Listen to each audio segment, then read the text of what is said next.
right. Okay, let's see Let's see. if this thing's Let's gonna see. go live. I got it. I got a thing. Okay. Okay. This week in Manga podcast. If I hit play. Uh, Oh, whoop. Oh, I can hear it. I see a live stream. Okay. I'm totally putting this in Grimm's fucking okay. Well, big promotions. a weird thing has occurred to me, What's or that? occurred upon me. It's saying this video is unavailable for some Really? reason. Yes, for some reason. I don't know why. I'm gonna go one. Well, I see one watching. I see me in it, and I'm seeing the live stream, and it seems I've muted the audio, but it seems okay. Oh yeah, that's huh. Okay, well it seems to still be working. Alrighty then. All right. While you do that, greetings everybody, and welcome to a first installment. Let's call it a pilot of a new streaming series called This Week in Manga. I'm joined with the co-creator of this project, Griever. Say hello. How do you do? Oh God, we suck at this. But anyway, 100%, 100%. yes, we will be awkward as fuck probably the whole time, so just get used to that. But yeah, about a week ago, I say we came up with this idea of like just talking about the manga that we mutually read, the ones we don't read, be it ones we make content for or whatever, and just have a fun weekly stream idea. And here you go, this week in manga. So yeah, let's see. To kick it off, let's talk about Seven Deadly Sins, the first chapter that would have come out this week. And what do you think about it, Griever? Okay, so 316, right? Yep. Of Taizai. Now, I said this in my review, and I said it on the Boar's Hat podcast. Once again, plugging my own channel and plug the Boar's Hat podcast, guys. Go check it Yep. out. Link in the description. Um, Link in the description, exactly. There's two things I really wanted to bring up about this chapter, just right quick, and I brought them up in both. Was the fact that I have been complaining about Taizai not using the cover pages and the question at the end, like the second last page of every chapter. Nakaba always answers a question, and they have been not utilizing it in the same way like One Piece or Oda does for world building and lore, which is something that Taizai is heavy and rich in, but we don't see it. We don't get any. We don't have any data books. We don't have any, encyclopedias. We don't get that. And this chapter, I mean, I'm still mad about the whole, Merlin pulling the sacred treasure out of her ass and the Almost whole quite literally in this instance. almost exactly. But at the end of the day, it's still cool to see Bond doing Bond shit, right? And the amount of information from the cover pages and all that stuff, like it's hard to hate on the chapter now. And the sad thing is, neither one of those things had anything to honestly do with the chapter, panel by panel. But the information drop, like he could have tweeted this stuff, and then I probably would have found this chapter less enjoyable as a result. But overall, because it's in the chapter, because it was information drop, I'm more excited about it, and the fact that a character that a lot of people only liked because of his pride form, my guy Escanor. He's here. He's the chivalrous knight. He's looking like goddamn young Link with the Kokiri sword, ready to fight. And I'm with it. I'm happy, and I think like this is where we're finally going to get. This is where the turnabout is. Nakaba's going to give us Escanor backstory time. He's going to finally give it to us, and I'm ready. Now would be a perfect time because he's Back, basically at death's door at this point. So, yeah. But Escanor's still got that heart of the lion, be prideful or not. 100%, 100%. Now that's all I thought about it. I was just happy to get the information, at the cover page and stuff, like I said, and I'm happy to see, Escanor doing stuff because once again, I never saw him as a coward in his nighttime form. It was always comedic effect, but I never saw he never ran away from a battle. Never saw that. So I think this showcases his character. Without Sunshine, he's still a knight.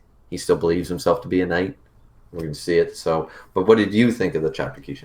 I thoroughly enjoyed it. I liked that we got to see the Sins do as the Sins do, maul the hell out of something. Fair, fair. Bon especially with his assault hunt, which I'm pretty sure is a new attack, right? We got No, a no, no. few. Oh, it. It was showcased in the Vampires of Edinburgh. Oh, maybe that's why I'm forgetting about it. I don't know. But back then he had his sacred treasure, and I think we discussed this on the Boar's Hat. I'm not So it's 100%. I know I probably talked only available with said weapon, probably then. 100%, 100%. I think if I didn't say it on the Boar's Hat, I discussed it with Sundown, Sundown Rider, plugging his channel. Go check him out as well. But yeah, I know I talked about that with somebody. I thought it was on the Boar's Hat, but yeah. Yeah, sometimes it gets chaotic when you're on Discord. Hence why it's called Discord. Exactly. Yeah, we just them beating down that flavor of Endura, as we're finding out is what it's called. It's such a weird name. uh, Yeah. but yeah, like, and we get to see what the babies look like when you take all the puff balls off. That Hmm. I swear the whole face hugger thing I like went with when we first saw them. It's becoming more so because now they look like the egg. They literally look. They remind me so much of those ugly, disgusting spider scorpion combinations from Alien. As you said, the face hugger things. Like it's just, and I am totally grossed out because honestly, like I can watch Alien versus Predator, I can watch the Alien movies and stuff, but when I see those goddamn things, I just ugh, like that just grosses me out Oh yeah. so much. And but they we got to see something in this chapter that I was like right before it happened, like a couple pages when we first saw Gil, Gil Thunder and Hauser and Grimoire there, and I was like, do a combination attack, or something. And I was like, Grimoire, the thing's small enough, you can trap it. And then got exactly that. It didn't work out, but it shows they're trying. uh, Hmm. what was it Hmm. called? Hexagonal Graveyard. And Yeah, yeah. I should have brought that up because I think we talked about this in the other podcast, but I was excited to see it because as Grimm has always been telling us is that one of the big things, and he's not wrong, is that combination attacks, have been a main staple in Taizai, and they were meant to be the way. Like it's not like it wasn't addition; it was multiplying, right? So it was supposed to be a big thing, and they kind of dropped off in it. And it's so nice to see it again. And I was there for the attack, but as Naya pointed out, if we're sitting there and you do an amazing play, but if the ball doesn't get in the basket, nobody cares, right? yeah, And that's what happened here. Like, I have didn't to do any say, damage. it shows the potential of what can happen when it actually works. But yeah, that little thing just whipped it away with its freaky tongue because now it's the goddamn Audrey 2 looking thing now. Oh god, I hate that thing now. It just gets grosser with each chapter, doesn't it? Yeah, it really does. But I'm just glad. Like one of the things is that 315 really pissed me off. I think everybody was a little pissed off to some degree because of the Merlin ass pull, but I feel like they tried to get away from that with 316. They tried to give us some more stuff to focus on rather than, you know, all the hate. Like they gave us information dump. They gave us Escanor back. They showcased the DBZ, the Krillin Yamcha TN cast back again, trying to do something, and they showed Bond being a badass. And it's the same thing with happened with chapter 300 on was okay, Demon King, this whole body swapping thing, and as you know, Keishan, and to anybody else watching, I was not cool with that. I've been very disheartened since chapter 300 with Taizai. Oh yeah, However, this man has had quite the rage boner about it. hey, preaching it, it's 100%. I mean, But if it's true, it's true. yeah, and It was a so turn. at the end of the day, some of the things that I couldn't take away, and one of the big arguments that you would remember, Keishan, from the Boar's Hat podcast was the fact of the matter is that Bond was still being a badass, even though you could disagree with why is he toe to toe with the Demon King? Why is this happening? What about this? What about that? And you could have 100 arguments. It was still cool to see a fan favorite character like Bond kick ass, You right? were And it's the same getting with what this. you read the series for, which Exactly. otherwise you probably would have dropped it right then. 100%. And this chapter is once again an example of that. Bond got his sacred treasure back. That's an ass pull. Nobody likes that. Nobody. Nobody. But him doing a salt hunt in this chapter was still epic as hell. Yeah, it's been probably So, almost 200 chapters since that side story, so it's been at least that long since we ever yeah, got to see him do anything like this. I think it was around the chapter 140 mark that Vampires of Edinburgh came out. Around there. I might be 10, 20 chapters off, but you're right. It's been almost 200 chapters. So it's actually good to get to see him, do something that we've saw, but it was like so lightly touched upon. And I have to say, Mm-hmm. like, this really shows how powerful he's become because, like, King's Bumblebee was doing nothing, Yeah. which is ridiculous. Which, that's Yeah. something I hated King for doing. Like, he kept talking about, oh, I need to use Sunflower. I told him to do that last chapter in 315. He didn't do shit. You and I both said the same thing, though I will accept the explanation as to why he won't use sunflower. I'm okay with that. What I'm not okay with is I know you were there for the podcast when we talked about Gother and Deanne not hitting anything because they're in the air. That was bullshit. But the him using Bumblebee and not Sunflower at least made sense. He doesn't want to kill the wildlife, doesn't want to kill the town, blah blah blah. Okay, Yeah, but I you're can shooting accept up. that. It's like those things True, the flames will dissipate as they go down, I'm sure. true. There's no reason why he couldn't make a very short. Like, does he have to make the whole beanstalk? Could he make a sunflower that was like really low to the ground, shooting to the sky? Or do You know, increase. That yeah, works too. increase. Yeah, increase, and at his current level, increase would have been yeah. Or he could have done both, because he's not super far away, so his remote control of it, and with him being able to use multiple forms, there's a lot more he can do. But no, he had to look like a chump. 100%, 100%. But yeah. Let's see. Any other good stuff that happened in this chapter other than the farmers running in terror? Well, I read through it again, and I think we covered pretty much everything. There Yeah. wasn't, as I said, most people will have, of course, everyone listening, you have to always check out both the Keishan's reactions and my reviews. You also have to check out the Boar's Hat podcast, which is done very haphazardly schedule wise, but when it's there, you got to watch it. Yeah. That's kind of part of the reason we do this now. Mm. Might as well be honest with the people, right? Truth be told, yeah. But yeah. Next up, I guess, would be One Piece on the docket. One Piece, 947. Wow. Oh God! So much. In about another Uh, year, be hitting those 4 digits, man. Yep, that is so insane. And let's just do a couple of highlights. Number one, I'm waiting for the next cover serial to I happen think for the world build. everybody is. It's been too long.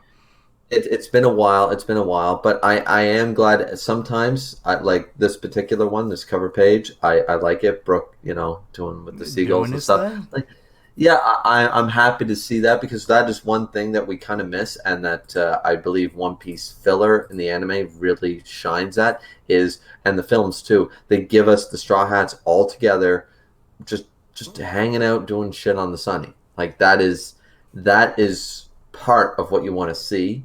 And to me, it's reminiscent of an old TV series called Firefly, which is now a cult classic. But At this point, it you, is. yeah, you want to see these characters, this group of misfits, interact together on the ship with day-to-day activities. They don't always need to be in a life or death situation for something to be entertaining to see. So I feel like sometimes is that's what we need. And right here, seeing just a Straw Hat doing his thing, like, Yeah, yeah, that's it bro. reminds me of this one episode. I think it was right before Saba Odi, and it was right after Brooke had joined up, and it was just kind of a filler episode. You got to see the Straw Hats doing their thing on the ship as they're traveling, and Brooke was like trying to help them out because musician, he's not going to be able to do as much, for the ship itself. He's a morale booster.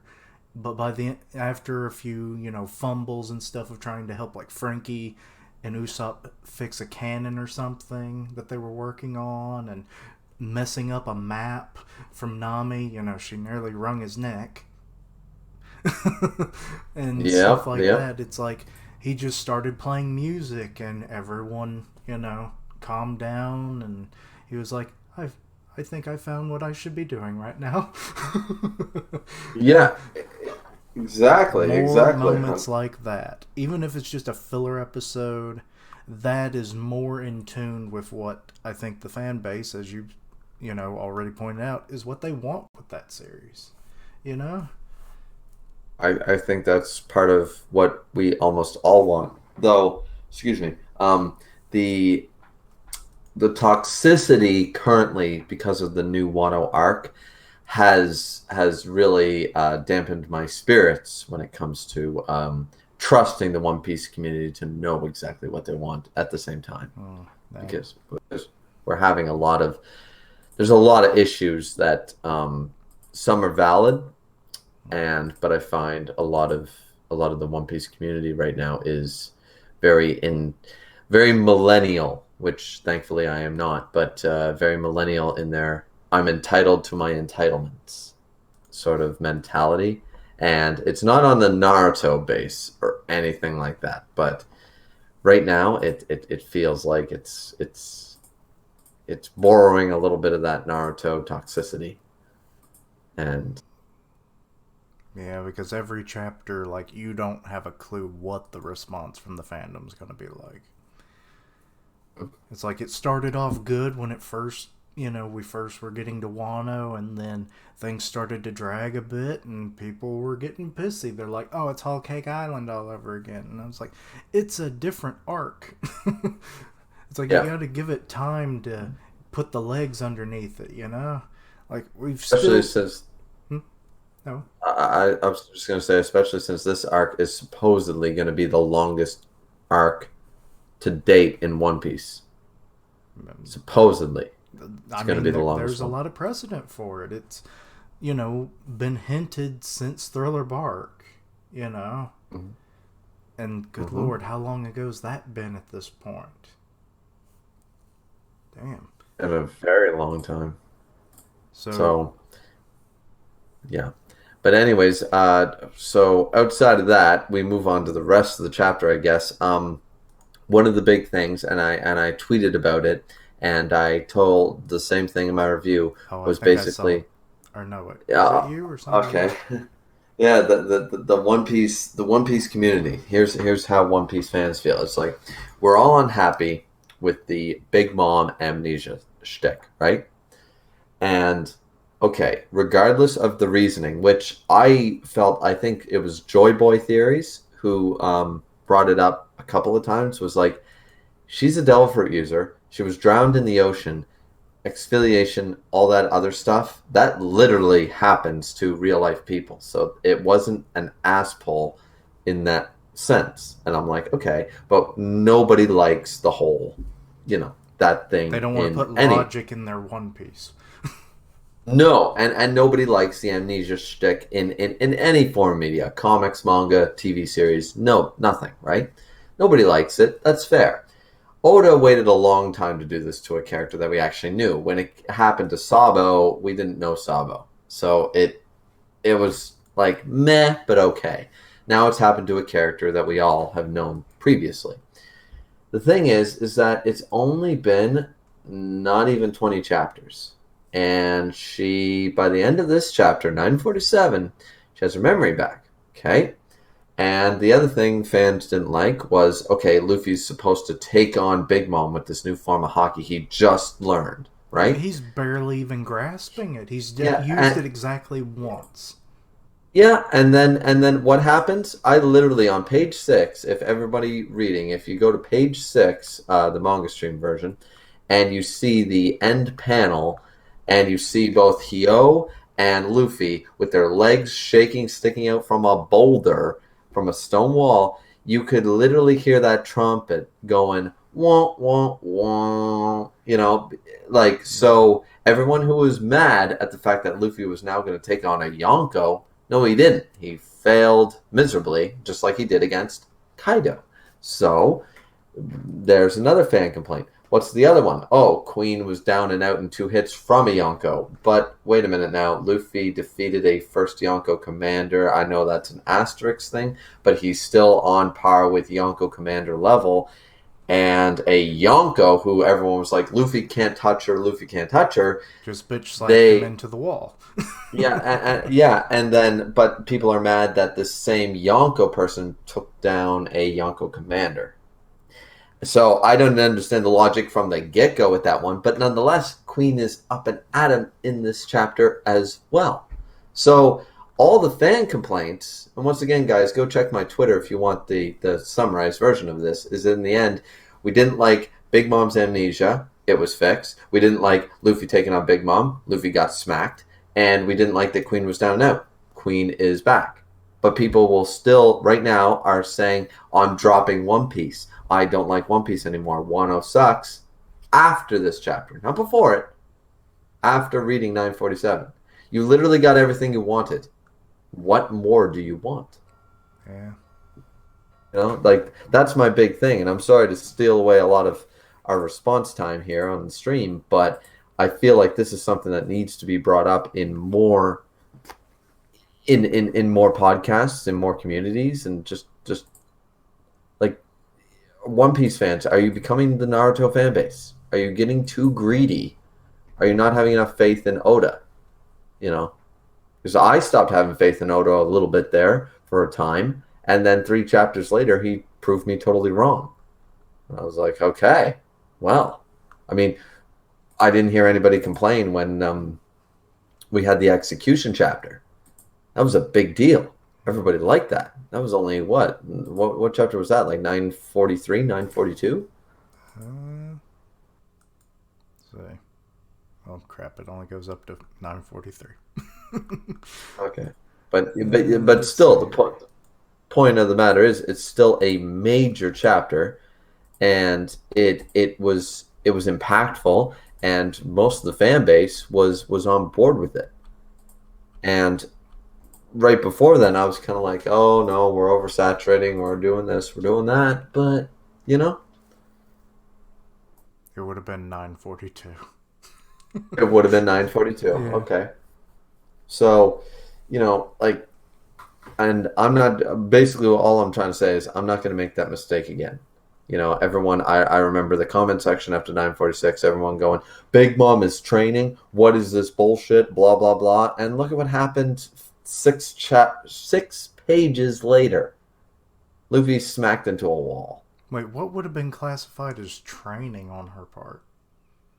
Well, people were upset by the fact that they were like, because Luffy said, "What, we're going to do training now to Old Man Hyo," because Old Man Hyo said, "No, we're not going to run away." I got you. So I thought they you meant hated Big Mom was training, and I'm thinking, it's No. like, what is she doing? Yeah, no. They were basically saying that Luffy was going to use a Yonko as a training, like a sparring partner, and they thought that was kind of a disrespectful what the hell. And it's like, but look, it didn't work out, guys. Why don't jump the gun? The One Piece community is so fast to jump the gun right now and judge everything based on the last panel of every chapter that it's become a point that you almost don't trust the Reddit forums and the manga forums and the One Piece community at large, because they're too judgmental based on one chapter. Yeah, it was just a couple chapters ago. I guess it would have been 946. Like, Queen had just transformed into his brachio form, and like he was going up against Big Mom, and you thought, oh, this might actually be a fight, and in 2 moves, he was knocked out. So, yeah, don't, like you said, don't think just what you see is what's going to happen in the next chapter. I Yeah. guess that's where headcanon kind of screws you over.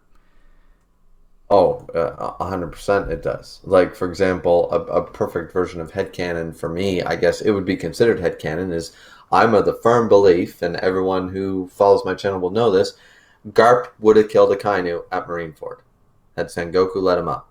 That's my belief, but I understand that that's headcanon. But it's also headcanon to also say that Akainu would have killed Garp because we never saw the confrontation. We don't know. Oda didn't draw it, so nobody can say with 100% certainty yes or no to that thing. That becomes a part of your opinion and headcanon, which is fine. You can have it on a constructive basis. Like I just pointed out, I believe Garp would win.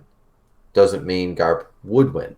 And I can accept both of those statements.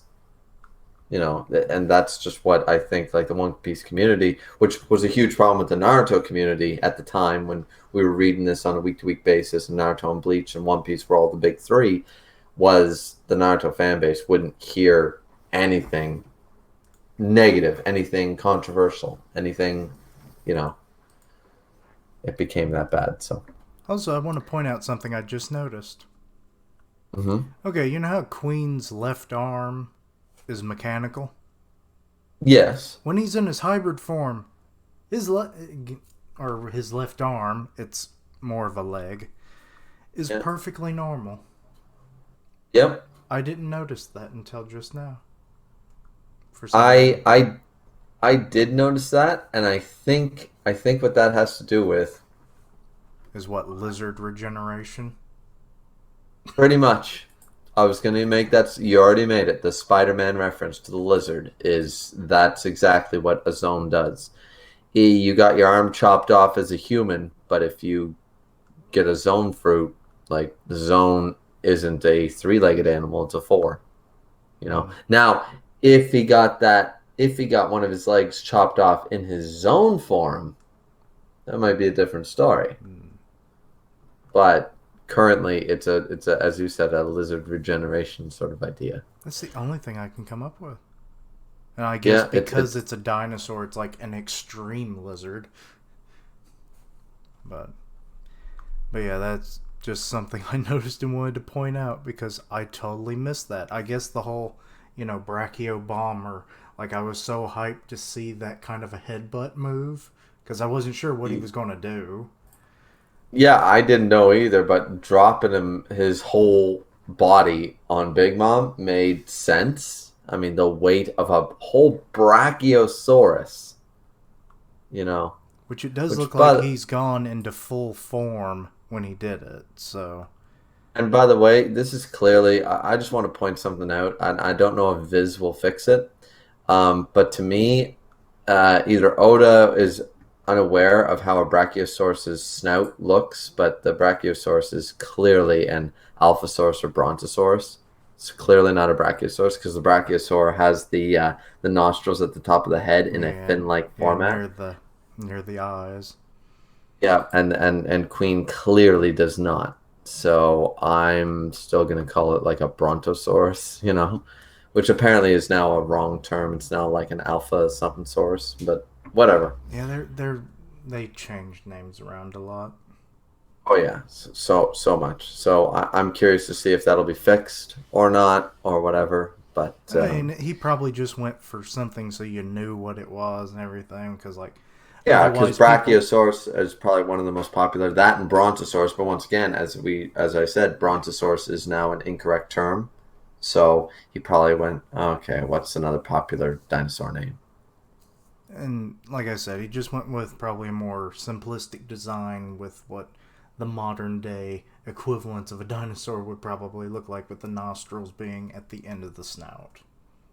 True, true. So Now, so after the Brachio bomber, we get Queen, or Queen is done, and we get Big Mom remembering everything. Like, I hurt yeah, my head, that's scary. fell into, Yeah, and then she's like, "Oh, I'm going to take you down." And then Queen's expressions, like I think Queen so far, like screw Rogers Base and this Mammoth Boys because Jack is shit.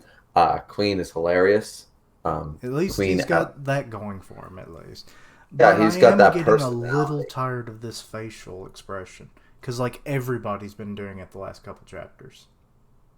True, true, but from Queen, it works so well because he's supposed to be the one of the big Yonko commanders, you know. And he's got the Um, mustache that goes up for no reason. So, yeah. Yeah, exactly. So it really it makes it's hilarious. The big thing is that Big Mom fell asleep. A Yeah. lot of people think that she passed out from the headbutt, but we clearly see clearly, and I don't know why anybody thinks that, but on page 14, we clearly see she's snoring. She's done, and this is actually a common thing that happens to amnesia patients. For those of you who don't know, amnesia patients usually, if they're whole reason you usually get amnesia is a traumatic experience, either a trauma to the head or a traumatic experience to your person, and the mind tries to protect itself, so it blocks off memories and etc. Now, when you regain said memories, usually it's overbearing and a little too much. There's multiple examples of that in plenty of movies and TV shows.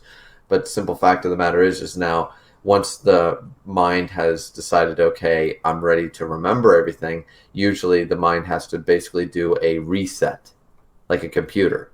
So, and a reset usually is sleep.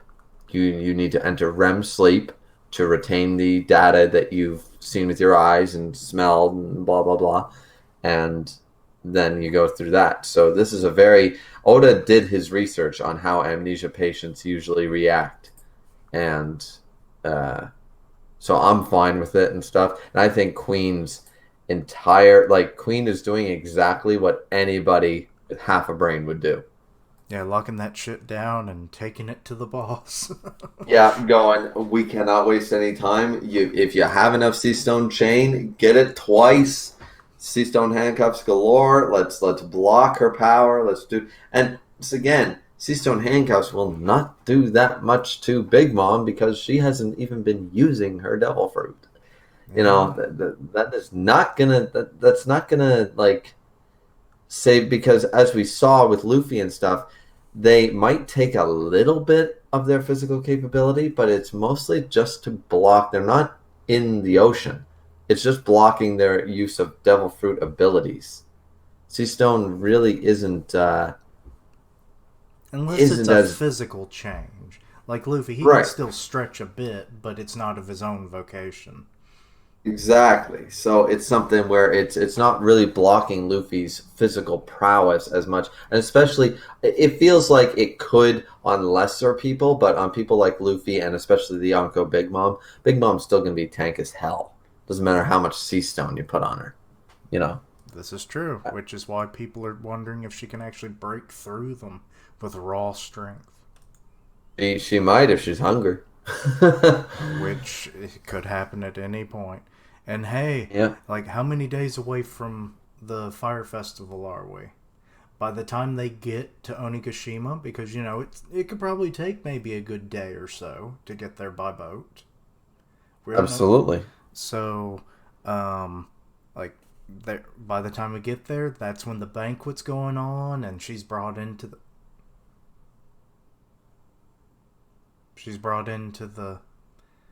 banquet hall and everything. I kind of lost you there, Griever. You back? Oh, it's fine. You We're didn't all miss good. much. Um, Mostly it's just like when she's brought into like the banquet hall or wherever, or maybe just into the castle, and like she starts smelling the food. It wouldn't surprise me if Oshiruko is there, That would be funny. because you That know that would Queen, work. he would be there at some point, and it's his favorite thing. So, and then that's when we'll get the rage, maybe. It's all possible.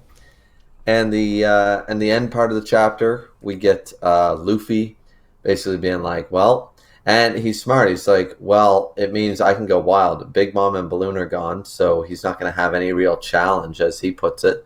but I'll be taking down Udon now. And once again, I am totally on board with that because who other than a Yonko commander or a Yonko themselves is going to take on Luffy? Nobody. Nobody Yeah, in this prison can take him on right now. he is So the big dog right now. yeah, like, and Kid and Killer are going to be on damn side. You know, the only other two that might have a chance or a shot. You know, so I mean, One Piece chapter 947. I thought it was great. I thought it cleared up a lot of shit. Big Mom was not amnesiac for fucking, Oh, like, and the one thing we didn't even touch upon, like the what's that? explanation of this new level of hockey. It, Yeah, that was something. That was weird. we at least got information. It's been so vague up until this point. Yeah, I literally thought that when Old Man Hyo was explaining it, is that I swear that one level above that power is the ability to have hockey clad in yourself and enter your enemy and destroy them from the inside out. I literally thought that that's like could Sentomaru, like, because we saw that both Sentomaru and Rayleigh could do the same thing, Mm-hmm. right? Could Sentomaru had done the collar trick? I Uh, don't know that. So that's why I'm saying, because he's showcasing that, as far as I was aware, the first panel says it protects you much like invisible armor and increases the strength of your attacks, a powerful ability. That's the second stage. That's what Sentomaru and Rayleigh were doing. Like, you see the vulcanization for the demonstration with the rock, but you also see the invisible armor. As far as I was aware, armament and hockey of, like, when Zoro does it to his swords or Luffy does it to his fists, there is no invisible armor. It's the vulcanization, and that's the armament hockey. This is the other version that Hyo was talking about. And then the next panel shows us the level beyond that in that, like, skill tree. So I'm sitting here going, is this like the third level of armor and hockey? Or I shouldn't say third level, but is this like the advanced version that Rayleigh was doing, of this form of armor and hockey? If that could makes sense? could be. Like, that's what I took away from it, because I was under no impression that, like, that is what Old Man Hyo was trying to teach him. Old Man Hyo was trying to teach him the invisible armor trick, not the whole I'm going to break collars from the inside out Yeah, thing. because he even said that he doesn't quite know, or he couldn't have done that himself. Otherwise, he would have broken off the collar. And it's like, hey Exactly. boy, watch what I'm doing, and copy it. Exactly. So I'm sitting here, and I didn't hear a lot of reviewers talk about that, so maybe it's a missed thing. But I brought it up in my review, and I'm sitting there like, maybe I'm just reading it into it too much or reading it wrong. But I'm under the impression that Hyo was talking about, there's like, okay, so if you have a skill tree called hockey, there's like 6 paths you can take with armament hockey, right? Hmm. This is one path, which is the vulcanization that we've seen most characters use. Then there's this other path, which we've seen with Sentomaru and Rayleigh. But you can still level up that version, right? So he gained the invisible armor version that Old Man Hyo can use, but then there's the level beyond that that both Rayleigh and Luffy performed with the collar trick. That's the way I took it. I could Which be is gentle wrong. fist. Yeah, yeah, yeah, gentle fist. So it's hard to say, but yeah. But yeah, moving on from that, I think we well covered One Piece. Let's see. Eh, I'll let you go first on, uh, you know. Well, let's see. You don't read Fire Force, do you? No, no, I mean to catch up with it, but I haven't read it yet. Okay, well, I'll do that one later. But I was just double checking because sometimes it's hard to know. But yeah, Oh yeah. you go on with a series that you read on your own or Okay. over on your channel. Sure. Let's do Shokugeki no Soma. Now I know Shokugeki no Soma, ladies and gentlemen, has ended, uh, officially, technically, but it moved to the Giga format, the monthly release through Jump, and they have a new, what they call a 3-part series. Now the fan base is confused, and I'm confused as well. They called it a 3-part series, not 3 chapters, a 3-part series. It's very hard to understand whether this is going to just be 3 long 45-page chapters, or if it's going to be an actual series. But then what does the 3-part come into play? So I'm up in the air about it. I have no idea how long this will be, but I've been reviewing it. And okay, so Lead Desert Chapter 1. Basically, well, there's some issues with it. There's some issues. So I thought the chapter was really good. Once again, same with the last chapter, Shokugeki no Soma, officially, chapter 315. Thought it was a good chapter. It's not a good ending chapter, but it's a good chapter. This chapter, once again, it brought back some of the lightheartedness that we used to see in Shokugeki no Soma. The issue that I have is that if we only get another 2 chapters, and this is an assumption, if we only get another 2 chapters, then chapter 315 becomes worse, and this chapter becomes worse because in the first 3 pages, they sum up what we all wanted to know at the end of 315, who won the blue competition. And in this case, spoilers, it was Arena. Arena beat Soma at the end of the day. We do not see her dish. We do not know if Mana Nakiri thought that it was a dish that was never before seen on Earth. All we know is that Arena won, Soma lost. That's it. And it was done in a quick flashback, 2 pages, done. So the issue lies with the fact that if that was all we were going to get in the end, this whole announcement and my withholding my judgment about the end in chapter 315 onto this, and that's all I get, that is insulting, and it's not making me feel any better about the rest of the series. Now, once again, if we get more chapters, more than the 3 that we've been led to believe, then potentially it'll be okay. But still feels like poor treatment. The rest of the chapter goes on to show us that Soma eventually decided, before they became 3rd years, he decided to leave and do an abroad thing, similar to what Joshiro, his father, does, and similar to what Megami, the 10th seat, did in the short time skip before the last arc. Then we start off with the autumn election. Of course, we're back to basically square one. We go to the autumn election. We see a couple new members of the Polar Star Dorm. We see some new haircuts and stuff. They look fine. Arena's haircut is goddamn well terrible. The only thing worse than that is the treatment of Elizabeth and Gila's hair in Seven Deadly Sins. Cut bangs never looked good. They will never look good. I don't care how pretty a woman, even my wife, who is to me the most beautiful woman in the world, if she did cut bangs, I would think it was ugly as hell. So, yeah. The rest of the chapter, as I said, just goes on, showing case in the autumn election. We get some appearances from some fan favorite characters. This should have all been done last arc. The last arc was, of course, the worst arc of Shokugeki no Soma. And basically, this is trying to appease fans, if nothing else. We also know that Shinomiya, a character that should have been at the blue competition in the last arc, did get his first Japanese 3 stars, which is from the WGO. It just means that he opened 3 restaurants of the highest quality. It's like the cream of the crop. And he's also got Tsukasa and Rindo working for him, which is like, goddamn, I'd eat that food every day for the rest of my life. That sounds incredible. Shinomiya, Tsukasa, and Rindo all cooking the same dish. That's just, we haven't seen a dish like that in this entire series. That sounds incredible. From what I've seen of this series, the food is definitely the main course of the whole thing.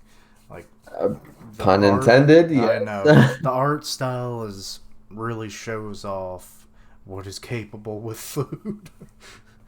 I just love it. It's orgasmic in nature, as we all know. The foodgasm is a real thing. Yeah, the whole stripping you down like that scares me.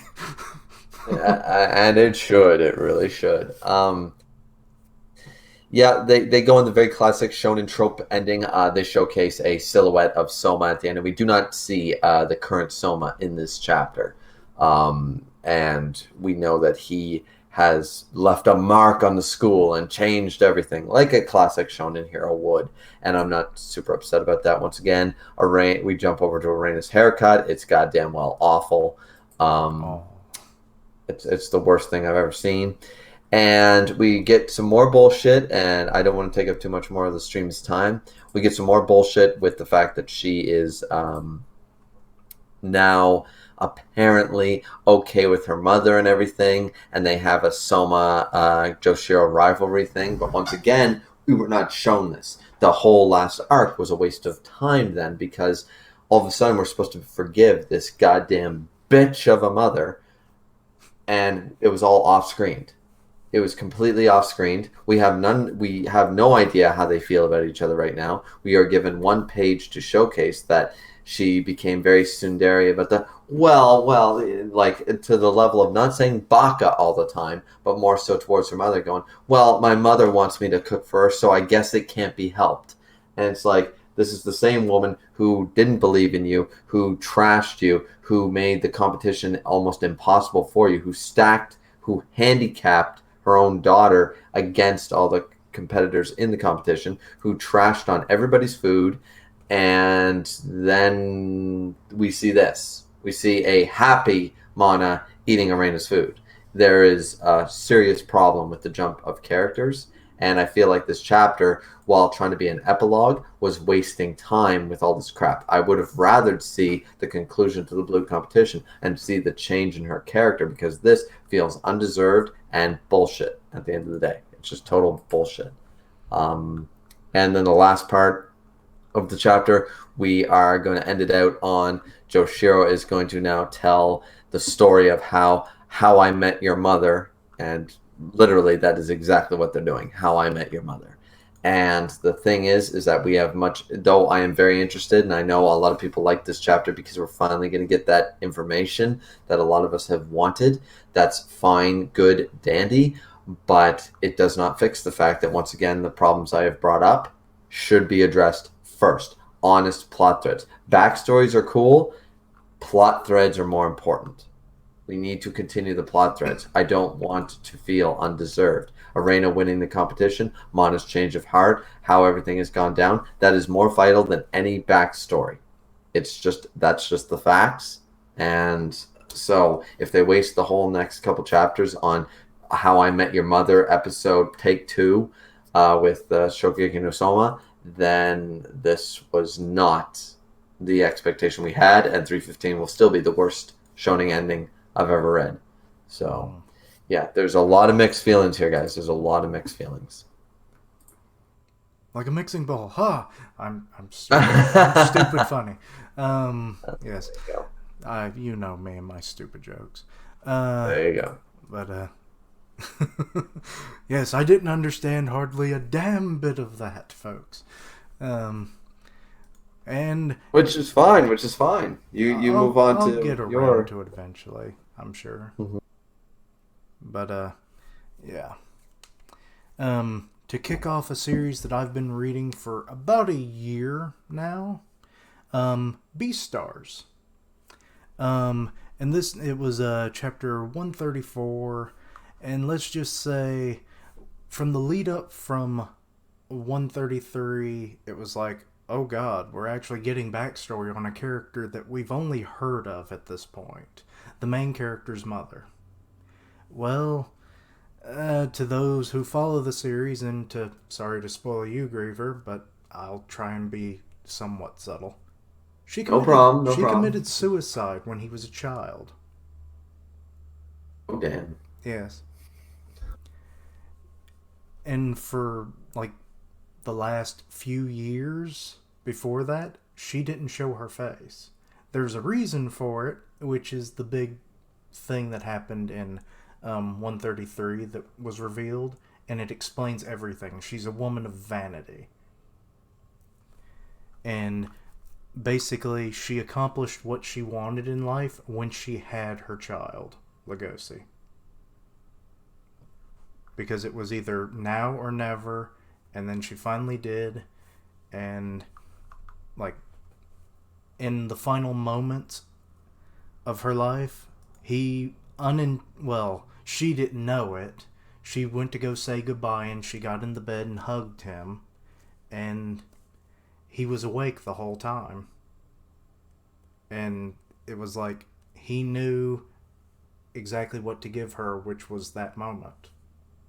He didn't know what was going to happen necessarily, but it did, and yeah, he's now completely at peace, more or less, with with the situation.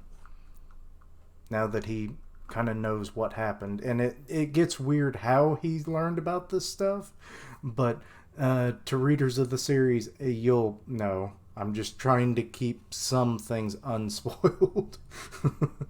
um, but Well, yeah, from what you're telling me, Keishan, all I can say is that this is very reminiscent of a very old movie that probably nobody has ever seen other than myself. A James Dean movie called The East of Eden, and I've heard of it. it sounds a lot like that. It's a very classic film, similar to It's a Wonderful Life, Casablanca, Citizen Kane, that kind of era. And this sounds very, very a lot like not the whole plot, but the premise and some of the situations you've described remind me heavily of that. And that's not necessarily a bad thing because that is a really good film. So, Well, this series overall has gone through phases. Like it went from like school life, where Lugosi's in high school and everything. He's a second year. Um, Murder mystery early on to um, like going to the seedy parts of the world. Like there's a black market of sorts called the back mhm. alley, because these are furry people. You know, they're animal people, anthropomorphic people, and it's like you think, oh, how did the herbivores and carnivores survive? Without killing each other. Well, the black market and back alley scratches that itch. And there was a Gotcha. few arcs about that. There's like some mafia stuff in it. So the series has a lot of what like you don't always know what you're going to get. And now we've got a serial killer on the loose essentially now. So, yeah, let's just say Lugosi, he gets a lot on his plate. Mm-hmm. Mm-hmm. And yeah.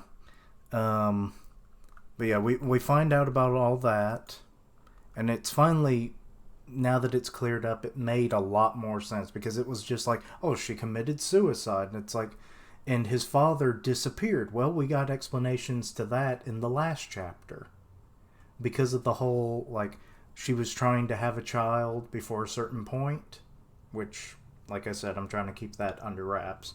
um it's like she just found a guy basically on Tinder. He got her pregnant, and it was like, bye bye, I got what I needed. And that was how it went. Okay. So, yeah, like I said, weird scenarios going on in this series. So, you don't quite know what's going to happen next, and it's really fun. There's hybrid situations in the series. Like, that's a kind of a focus right now because of the Mm-hmm. serial killer. Um, and yeah, like, so you're not really sure what the hybrids are going to be like when they're born, and we have two examples of it so far. So yeah, the series has been good. It like covers racial kind of concepts, like a bunch of social constructs that you're like, how do these animals survive in this environment and whatnot? Because like all the animals are still proportionate to their animal size. Like the Mm-hmm. elephants are Mm-hmm. still big, so, and the mice are still small. So it's like, how do these coexist? Right. It's called multi-size toilets. Wow. Okay. I mean, that's a lot of that's a yeah, okay. What it it's a fun series, and it like, but like people don't want to talk about the kinds of racial kind of stuff that we deal with on a daily basis. You hear about it on the news and whatnot. People don't want to talk about it, but this, it's like it's sugar coated and it's more accessible, and it doesn't feel as preachy in an Gotcha. because of the animal twist. Mm-hmm. And yeah, given that scene in the bed, um That was like the high point of the chapter, and then it's setting up a bit of a fight potentially for the next chapter because of Lugosi's grandfather. But I don't want to spoil that because it's a big shock moment when it happened. I audibly went, "What the fuck?" so, um, so yeah, he's kind of pissed right now. I imagine so, by the sounds of it. And yeah, just so I don't spoil any more, I think that's where I'll end it off. Good chapter, like the two chapters together made like the perfect little story arc about his mother Gotcha. and explained everything we needed to know because it really hadn't been touched upon that much. Like you knew she had, was no longer with them and everything, and you heard about his grandfather and all that, but it was never explained. And it all got explained. What happened to his dad? He gone. What happened to his mom? You find out. And yeah. Hmm. But yeah. I'll turn it over to you now. Okay. There's only a few more series this week that came out. Dang, I forgot to Just do that thing I was gonna do. oh, what was that? Where I pull up the thing on the Oh, stream. oh, that's I that, swear. that's fine. That's fine. So there is a newer series. I don't know how new it is, and I have not looked into it. So this might be a very old series, just recently translated on one of the sites that I visit. But it's called Mao, and we got the first like five chapters last week, and now we got 6 and 7 this week. I think it was like June 27th or something like that. And it's by Rumiko Takahashi, who did Rama Half and did Inuyasha. So in these chapters, I saw a lot. I'm excited. I'm excited because I am basically a man masquerading. I'm a man who's masqueraded, but I'm pretty much a high school girl when it comes to these Wait, romance what was the things. series called again? Called Mao, Mao. Manga Stream doesn't, or Manga C doesn't seem to have it. Oh, that's strange, but yeah. Either way, the series has the latest chapter. We'll just talk about chapter 7 really quick because it seems to be a newer series. I don't know how old it is. Honestly, I should probably look into that before we talk about it on a week to week. But we get the classic Whack Donald's thing in Japan. The McDonald's flipped upside down sort of idea. Oh, That's in Japan. Very reminiscent of Inuyasha. Once again, we get the classic high school girl who has a power or has a destiny, and we don't know what it is yet. She's not building. Once again, there's a lot of comparisons to Inuyasha in this thing. She travels between worlds, sort of idea. There's that aspect. She's a high school girl. There's that aspect. And well, Kagome Higurashi was, of course, 15, a junior high student, but whatever. Um, in this chapter, we get the second love interest, the human boy love interest, who's just interested in her. And that's very reminiscent of Hojo from Inuyasha once again. They jump in. The other character of Mao resembles Inuyasha in some ways. I'm not a huge fan of his character design. He's got like the white hair at the front, the black ponytail hair at the back. I'm a huge advocate for ponytails, so that's the thing. But he's got a very weird scar over his eye. It doesn't look cool like a Yamcha scar in Dragon Ball Z or anything. It's a strange one, and it looks. I don't know. I don't know if I'm with it or not. He's definitely a different character from Inuyasha, and of course the main girl is just trying to figure everything out, so to speak. And currently, it's very Inuyasha type manga where it's a creature of the week. Meanwhile, like a monster of the week, while the main girl, the high school girl, tries to figure out what's going on with me, what's happening. And I have a past where my parents were killed and all this stuff, right? So a lot of very classic tropes in both shojo and shonen and seinen. but I'm still very interested because even though the art style has not really evolved much past the 90s of Inuyasha, I feel like a lot of manga artists usually get better. Their art evolves over time, but Rumiko Takahashi seems to have basically found her style and she stays with it. And unfortunately for me, I just expected better art now that it's been so many years since Inuyasha. After writing Rama Half and Inuyasha, you'd think it would get better, but it has not gotten worse, but stayed the same. So it was a little disappointing. Steady is at least acceptable. Right, it's acceptable, yeah. And currently, right now, we're just in the. As I said, I've read the first 7 chapters, and on just the hype of the Inuyasha author giving me more a new story. On hype alone, I've enjoyed it thus far, and I'll keep reading it on a week to week basis as it's released. And yeah, but overall, I would say if you liked Rama Half or if you liked Inuyasha, like give it a try. And I'll pass the torch over to you, Keishan. Alrighty. Well, next up will be Fire Force, or as I've known it for the longest time since its original scans. Uh, let's see if I pop it up on screen real quick. Fire Brigade of Flames.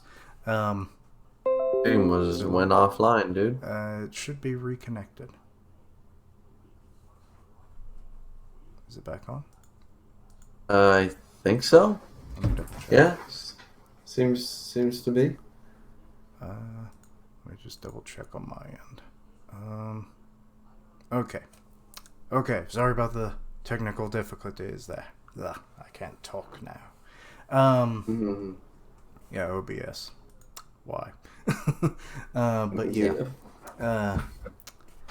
Fire Force this week was pretty interesting. The Company 8 captain was arrested last chapter, and we get to see him just kind of working out in the prison cell that they have him in.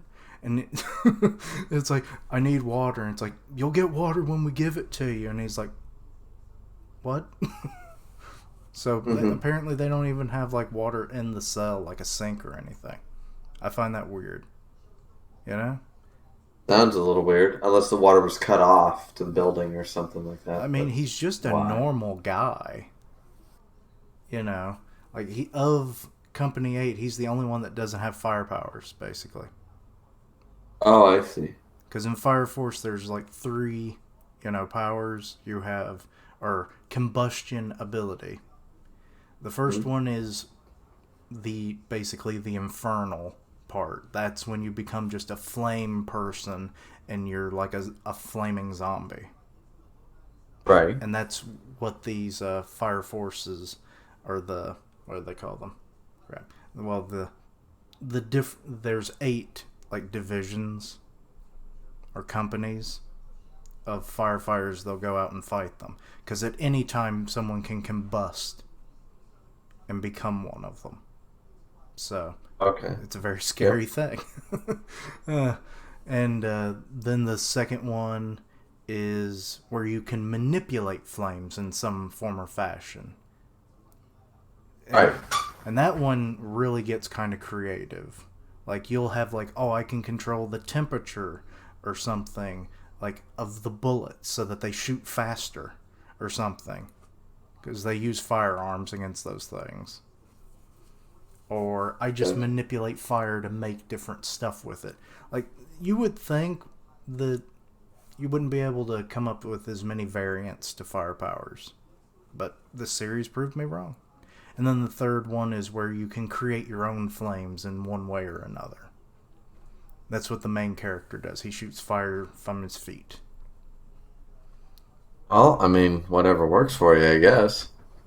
But, yeah. So he's in prison. Then you've got the rest of the company. Now that that's going down, they went into hiding. And the Imperial Army is looking for them because this takes place in a like future Japan where most of the world basically was incinerated due to some event that occurred, Mm-hmm. and they like created a whole new religion and everything, praising the sun and all that stuff. And the sun or the church and the main antagonist have joined forces, and that's what's led into this. Because Company 8 was supposed to be like the investigators for the other companies to see like who was working with the enemy, and now Mm-hmm. all this is going down. So things have gone tits up, as it were. So they're on the run, and now they're getting help from a former antagonist, Joker. No, and not Mr. J. um, Not Mr. J. though he has been a pain in the ass, because like he was actually synthesizing a way to turn people into infernals. So this whole cooperation with him is definitely getting it's really pissing them off, as you know, as you would imagine, you know, like, Yep, oh, yep. you've been killing people and causing things that we don't want to happen. Why should we work with you? And it's like, it's because I'm good at evading the law. There you go. Now jump down this manhole. That's about how it ended. So, Wow. so yeah, the chapter was interesting. It's setting itself up to, like, okay, are you really gonna? How long is this going to work? How can they evade, the army long enough to maybe clear their names and go A team with it, um, and with their captain out of commission, Like I said, he doesn't have any powers, but the dude is strong as an ox. Like, Right, that's right. like the one thing that he prides himself in. It's like, I'll just keep working out and just making up the difference. How I hit my headset. Um. So yeah. Working out similar to an Asta from Black Clover sort of idea. Well, Oh, I don't have magic, but if I keep working out, like I'll make up for it in strength. basically, yeah. And that's a Hmm. reference I actually get. um. Mhm. But yeah, yeah. So the chapter was good. Not a whole lot happened because, like I said, they're trying to just evade the police, or not the police, but the army and everything. And yeah, it's a good setup chapter of what will happen now that they have to team up with an old foe and everything. So good setup. I look forward to see how well that goes. Because like even their old allies from other companies, because they teamed up with Company 5, and the captain of that, she was kind of questioning like, I can't, should I help them? Because it's like, but if I do, then my whole company is screwed. So it's a real bad position, and Company 7 is the same way, because they just, like, the main character, Shinra, and another main character, Arthur. Yes, he's based on, Excalibur, Arthur of Legend, and everything. So I don't think anybody who ever names a character Arthur, names them for any other reason, huh? no, honestly, never. Yeah, he calls this sword because he actually shoots plasma. He makes a plasma blade. Which he calls Excalibur. Yes. Well, he has a Of course. handle, and Oh well, so that he's works. very Kuwabara. Before he could start making the blade completely without the handle as like a focus point. Mm-hmm. Mm-hmm. He's also crazy and delusional and thinks he's actually a knight. So there's a lot of humor with him. But yeah. Um, but yeah, like the two of them were training along with the captain of Company 7 just a couple chapters ago. So like I said, that all the other companies aren't really sure what they should do, because then they get pulled into this, and then there really is no helping them. So yeah, good setup for future events is all I can say. And yeah, I think I've blathered on long enough about that. So I'll let you take the floor again. Okay, well, I just have to say that sounds pretty intriguing. The fact of the matter is that some chapters do need that hype up chapter to make the next chapter better. We we all need that sort of idea. Not every chapter is supposed to be the big wow because you need to have the setup. Hmm. That being said, well, there's a few series that I read, but honestly, I think I could almost roll all three into one because it won't be very long. Oh, really? Uh, yeah, because I follow Doctor Stone, Black Clover, and I have been reading a little bit of Samurai 8 just to keep up and see if it gets better. It has not. So, right off the bat, I can say Samurai 8, no, it's still trash. So, there's my Samurai 8 review. Um, I haven't you even know, gotten past chapters 2 yet, so it it doesn't do well for me. no, the art style has not gotten better. It's still, and once again, Naruto art style is something that once again I just want to say to everyone who watches this stream is that art style, you have to remember that manga and comic books are 50% at the very least. 50% is the appeasing to the eye because they didn't write a book, they drew a manga. So if your art style does not resonate with your readers, with your viewers, it's not going to work. And art style is all based on personal opinion. So for me, for example, I do not care for for Kishimoto's art style. Hence, probably he's got to make an incredible story. Basically, it's one of those things where you can't just be mediocre across the board. I don't like your art style, so you better have a damn good plot or damn good characters to make me keep reading. It's a lot of art styles and manga that I read have to do that. For example, for me, Shokugeki no Soma, even though the the plot went downhill a lot in the last arc, the art style cannot be denied as being through. It's got to be at least to anybody's vision 7.5 out of 10. No matter how much you might dislike the story, that art style is clean. So there's something to be said for that. Now, Samurai 8, you know, the Kishimoto style does not do it for me. And the fact of the matter is, it's way too busy. Couldn't understand a lot what was going on in the first few chapters.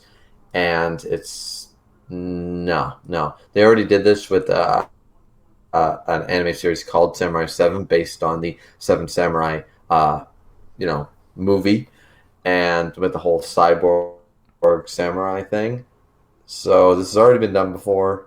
Holy crap, I It's didn't not even unique. realize that unless you told me that and I just Uh, misunderstood you. well, no, they've remade the Seven Samurai movie multiple times. Hmm. They made the Magnificent Seven here in the West with the gunmen and the cowboys sort of idea. Actually, there was some good movies made out of that too. And then they also made the Samurai 7 anime series, which was a just a one shot series. It was like 20 episodes. It was on Netflix for a while. It was really good. And it had cyborg. The samurai were actually these big Metal Gear looking robot things, and samurai were superhuman swordsmen. And they collected the seven samurai, same idea, and they fought these cyborg machines that were enslaving humankind. So the whole concept of cyborg samurai is not new. You're trying to mesh Terminator with samurai and swords, and It I'm not sounds buying cool, it. but if not done right, it just it flops. Exactly, and that's what Samurai 8 to me. And when I heard the title Samurai 8, all I could think of was a continuation of Samurai 7. And it's hard for me to look at it and go, okay, Kishimoto, you know what you did. You know what you did. You made Samurai, you know you can't use the title Samurai 7, Samurai 8. And now it has nothing to do with the Seven Samurai movie franchise, has nothing to do with Magnificent Seven, has nothing to do with Samurai 7, Samurai, yeah, Seven Samurai or Samurai 7, the anime series. You just are cashing in on that title and putting an 8 in front of it. It's the same with like the Ocean's 11. You make, if somebody made Ocean's 14 without, any George Clooney, Brad Pitt, nobody in it, Don Cheadle, then and it had nothing to do with robbing banks and robbing casinos. It was a totally different series. It's like, no, you lied to me. You were just cashing in on the name title, so that's how I feel about that. Doctor Stone right now, I'm not a huge fan of what they're doing in the new arc. I love Doctor Stone, but I feel like this chapter was fine. But I don't like this whole people that have this gun that can turn people back to stone and stuff like that. It's very weird. It's very weird. Oh, Um, really? That's actually what's going on in that series? yeah, yeah. Right now they have a whole thing. They made a radio transmitter out of a earring sort of idea, and it's true. Oh. You could wrap copper wire around a rock and blah blah blah. It would work, but the frequency would be off and stuff like that. So there's once again you have to take some liberty with how Doctor Stone does his thing. And the next thing is they're going to make war drones sort of idea. Oh. So okay, but I yeah, I mean, it's mean. cool ideas. I don't know enough about the series. I know it's revolving around science, obviously, but Yes, yes, like 100%. how hard that science is, being applied, as it It's would in the real world, you know.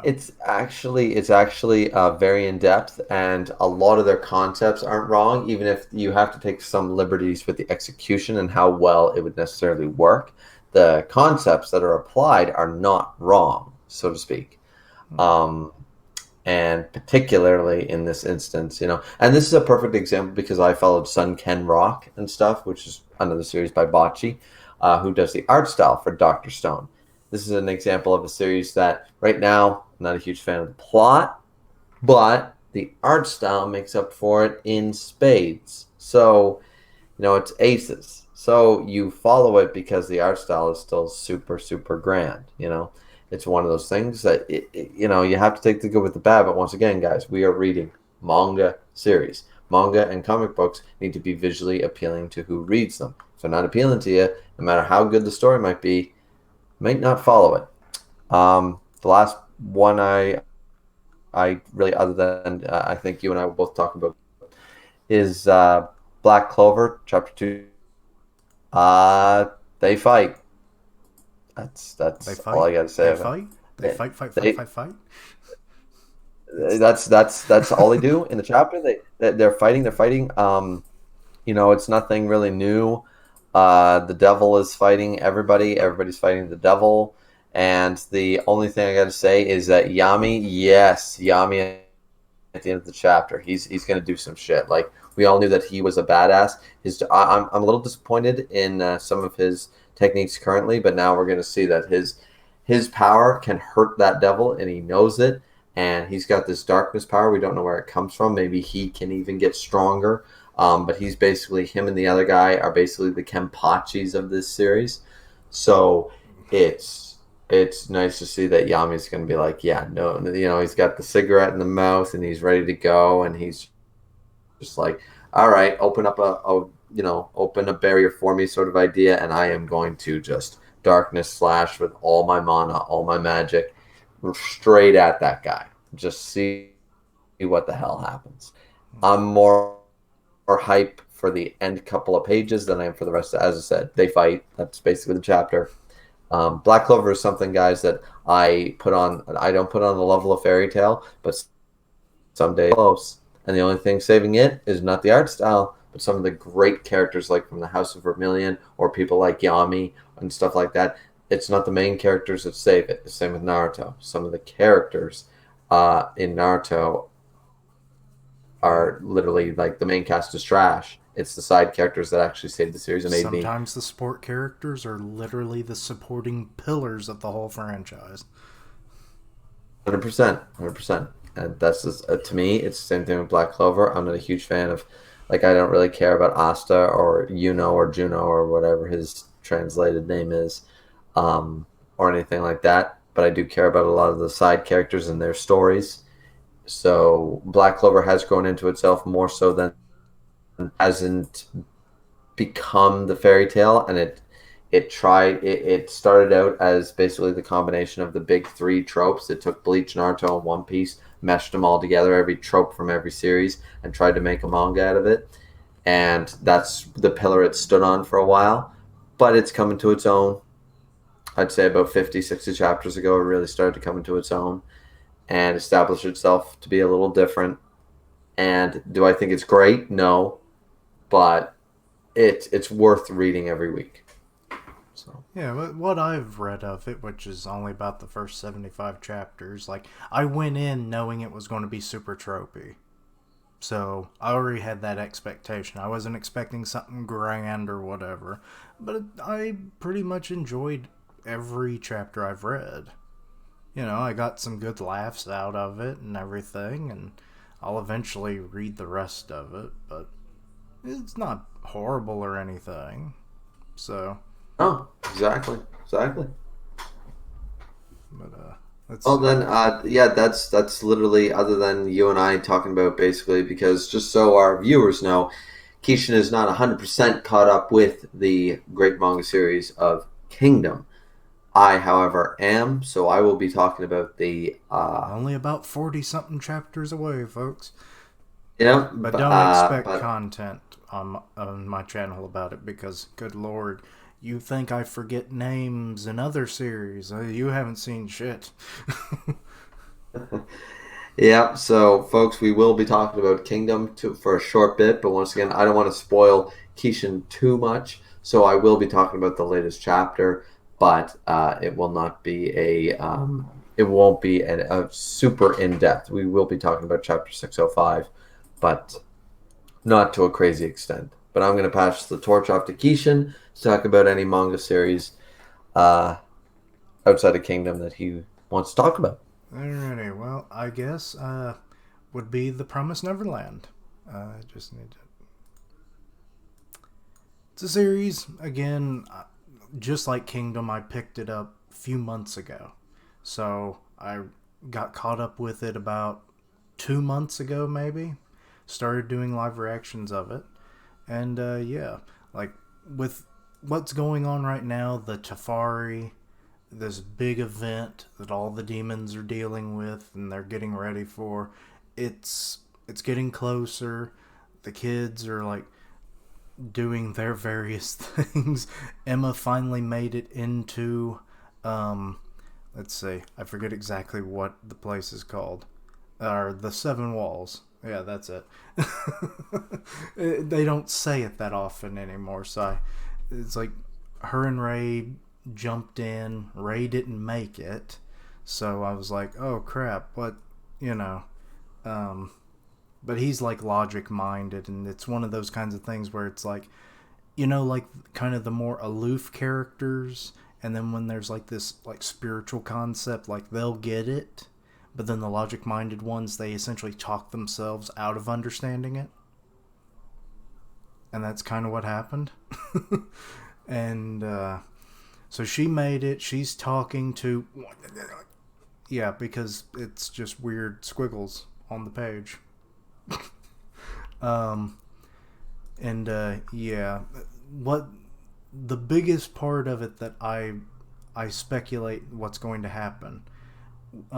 There's an exiled royal, not a royal family, a noble family that is helping Emma's side of things, and they're going to infiltrate the capital. And then one of the current royal families, the new head of the family of the Bayon family, he talked about the the Giran family or the Gian family. I swear these names. The Gian family, and it's like how he used to like them and everything when he was growing up before he became head of the house and everything. And it's like I suspect that there may be some kind of alliance going to form once the attack on the capital occurs. And that was just something like spur of the moment. I was like, why are they telling us this? Like we don't get a whole lot of flashbacks when it comes to the demons, so it seemed kind of weird. And for that not to happen would be kind of a missed opportunity. And yeah, I think that covered most of the chapter. I mean, it was good. It's another kind of like setup bit. And let's see. Uh, let's see. Anything else I might have missed?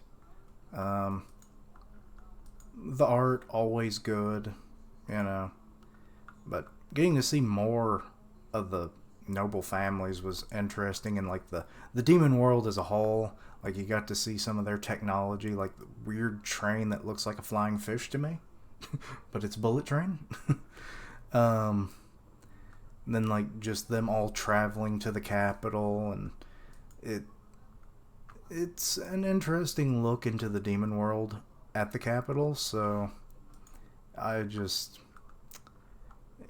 it can be interesting what you see in these chapters, especially now that we're getting close to the Tafari. And now, like I said, with the attack on the capital, it'll be any chapter now. I just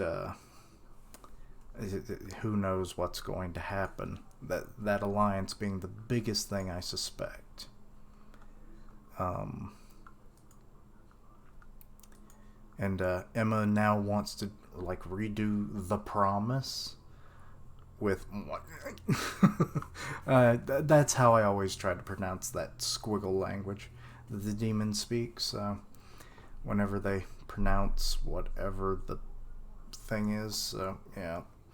I think it normally goes by him in the anime, which I only watched like the first 3 episodes of that. It cuts out a lot. Whoa, popping another cold one, huh? Maybe. No, I've been listening. I had a phone call. No, Sorry, it's fine. It's folks. fine. I saw your message. Yeah. But yeah, like I definitely could see that there's going to be some good stuff in the future chapters of this series. Because, like, now that Emma's going to redo the promise and hopefully save the cattle children, as they're kind of collectively known. Yes, it's one of those kinds of series, if you're not aware. I read it. I stayed current about. I won't give a number, but I remember them escaping and all that stuff, and I'm not a fan of the series. I'm not a fan of the characters.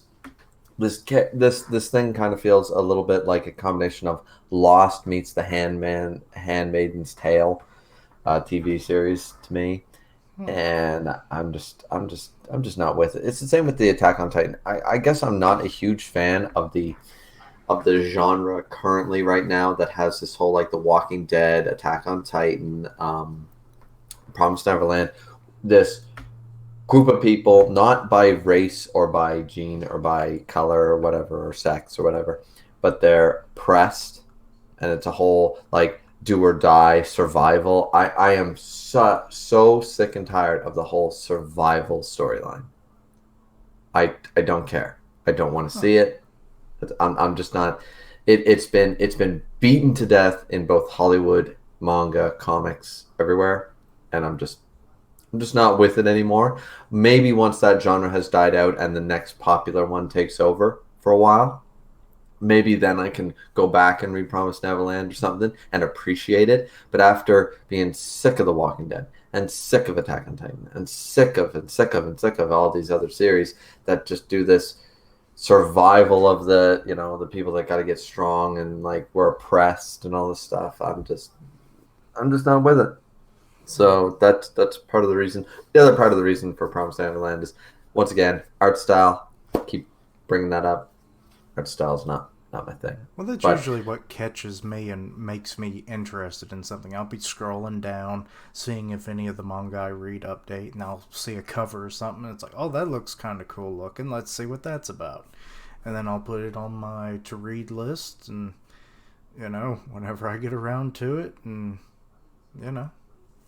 110% behind that. And one of my biggest things that I kick myself for is, two of them is actually both One Piece and Seven Deadly Sins.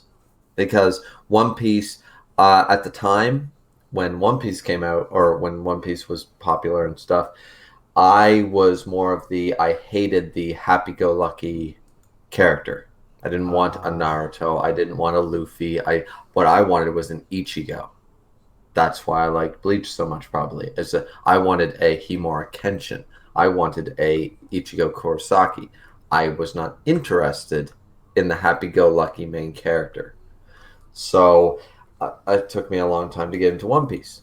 And with Seven Deadly Sins, it was I don't like the chibi art style, usually associated with isekais or whatever the genre. A lot of the Netflix series now they come out with this whole what I like to call anybody who's familiar the Lucky Star, caricatures, the Lucky Star version. All these chibi animes with all these big-eyed, no like full like unrealistic body, small body, big head anime character looks. I'm probably not going to read or watch that because I can't get behind it.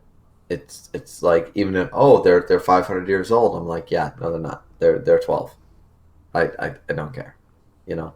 So a lot of the art style when it comes to that stuff is the same thing with the Promised Neverland. I just can't really get behind the art style. So there's another, and I don't think the art style is necessarily bad, but I'm not a fan of the character models and the way they're drawn. So I'm just not gonna, it'll take me a long time to get behind a series like that. Even though I know that Keishan, you read it, and I know a lot of people think Promised Neverland is one of the best current running series. Yeah, And I can, don't tell Richard that you hate it or anything.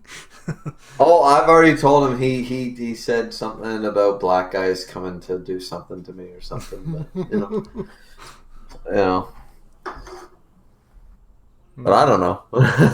I mean, we all have our opinions. I mean, not every point of something is going to hit all of your I need this in a manga series for me to truly enjoy it. So not everything's a perfect 10.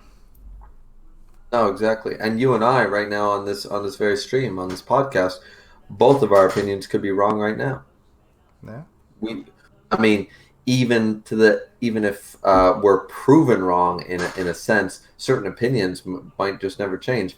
I'm never going to think Naruto was a good series, no matter what evidence is brought against that. That's my opinion. You can disagree with it, but it's still, as you pointed out, there are all opinions. Yeah, I'd say You know. the war arc, the fourth Ninja War arc, that was when I was like, I still enjoy the series, but this has been dragging on, and then it had too many twists and turns that were unneeded. So Mm. that was different. Honestly, I kind of like the whole Ito Tensei thing, to be honest with you, because I was like, finally, characters I actually give a shit about in the war. Like, Yeah, honest to shit. they Honest were to the better shit. part of that. They were. They actually, like, we got heavy dialogue, we got information, we got lore and history, which, once again, everybody who's going to watch this later and stuff, just remember that history and lore and world building are some of the biggest aspects that turns a series from good to great. If you can create an entire series, and some people will hate on me for this, but I can beat you to death in the comments as to examples. But Bleach has an amazing world building. Toriko, One Piece, Hunter x Hunter, all these series have great world building, great lore, great everything. Some series that are still good but are lacking in this are things like Seven Deadly Sins, which is a series I still love, but its lack of giving me an encyclopedia filled with the lore. You know, as manga viewers, what we want is at the end of the Return of the King novel, for everyone who's read Lord of the Rings, you have the appendices. That's half the goddamn book. And it has nothing to do with the story. It has everything to do with the languages and the lore and the family trees and the history of Middle Earth. That is what you need to make a concrete story for me to take a series from good to great. I need that background that if I want it, it doesn't need to be in the main story. But if I want to research it, I can look up a Wikipedia page and find it. That's what you need in almost every series. At least in my opinion. For the type of series that we read, for the shonen style battle series that we read, you need that. Even Dragon Ball Z has a certain level of world building that is acceptable enough to make you want to watch more. So that's just me. Yeah. Uh, you wanna do another series, or do you have any more? No, as I said, I know I took a good chunk of it, but I Oh, that's covered fine. all the ones. I took the Samurai 8, the Black Clover, the Doctor Stone, the last one this week, anyways.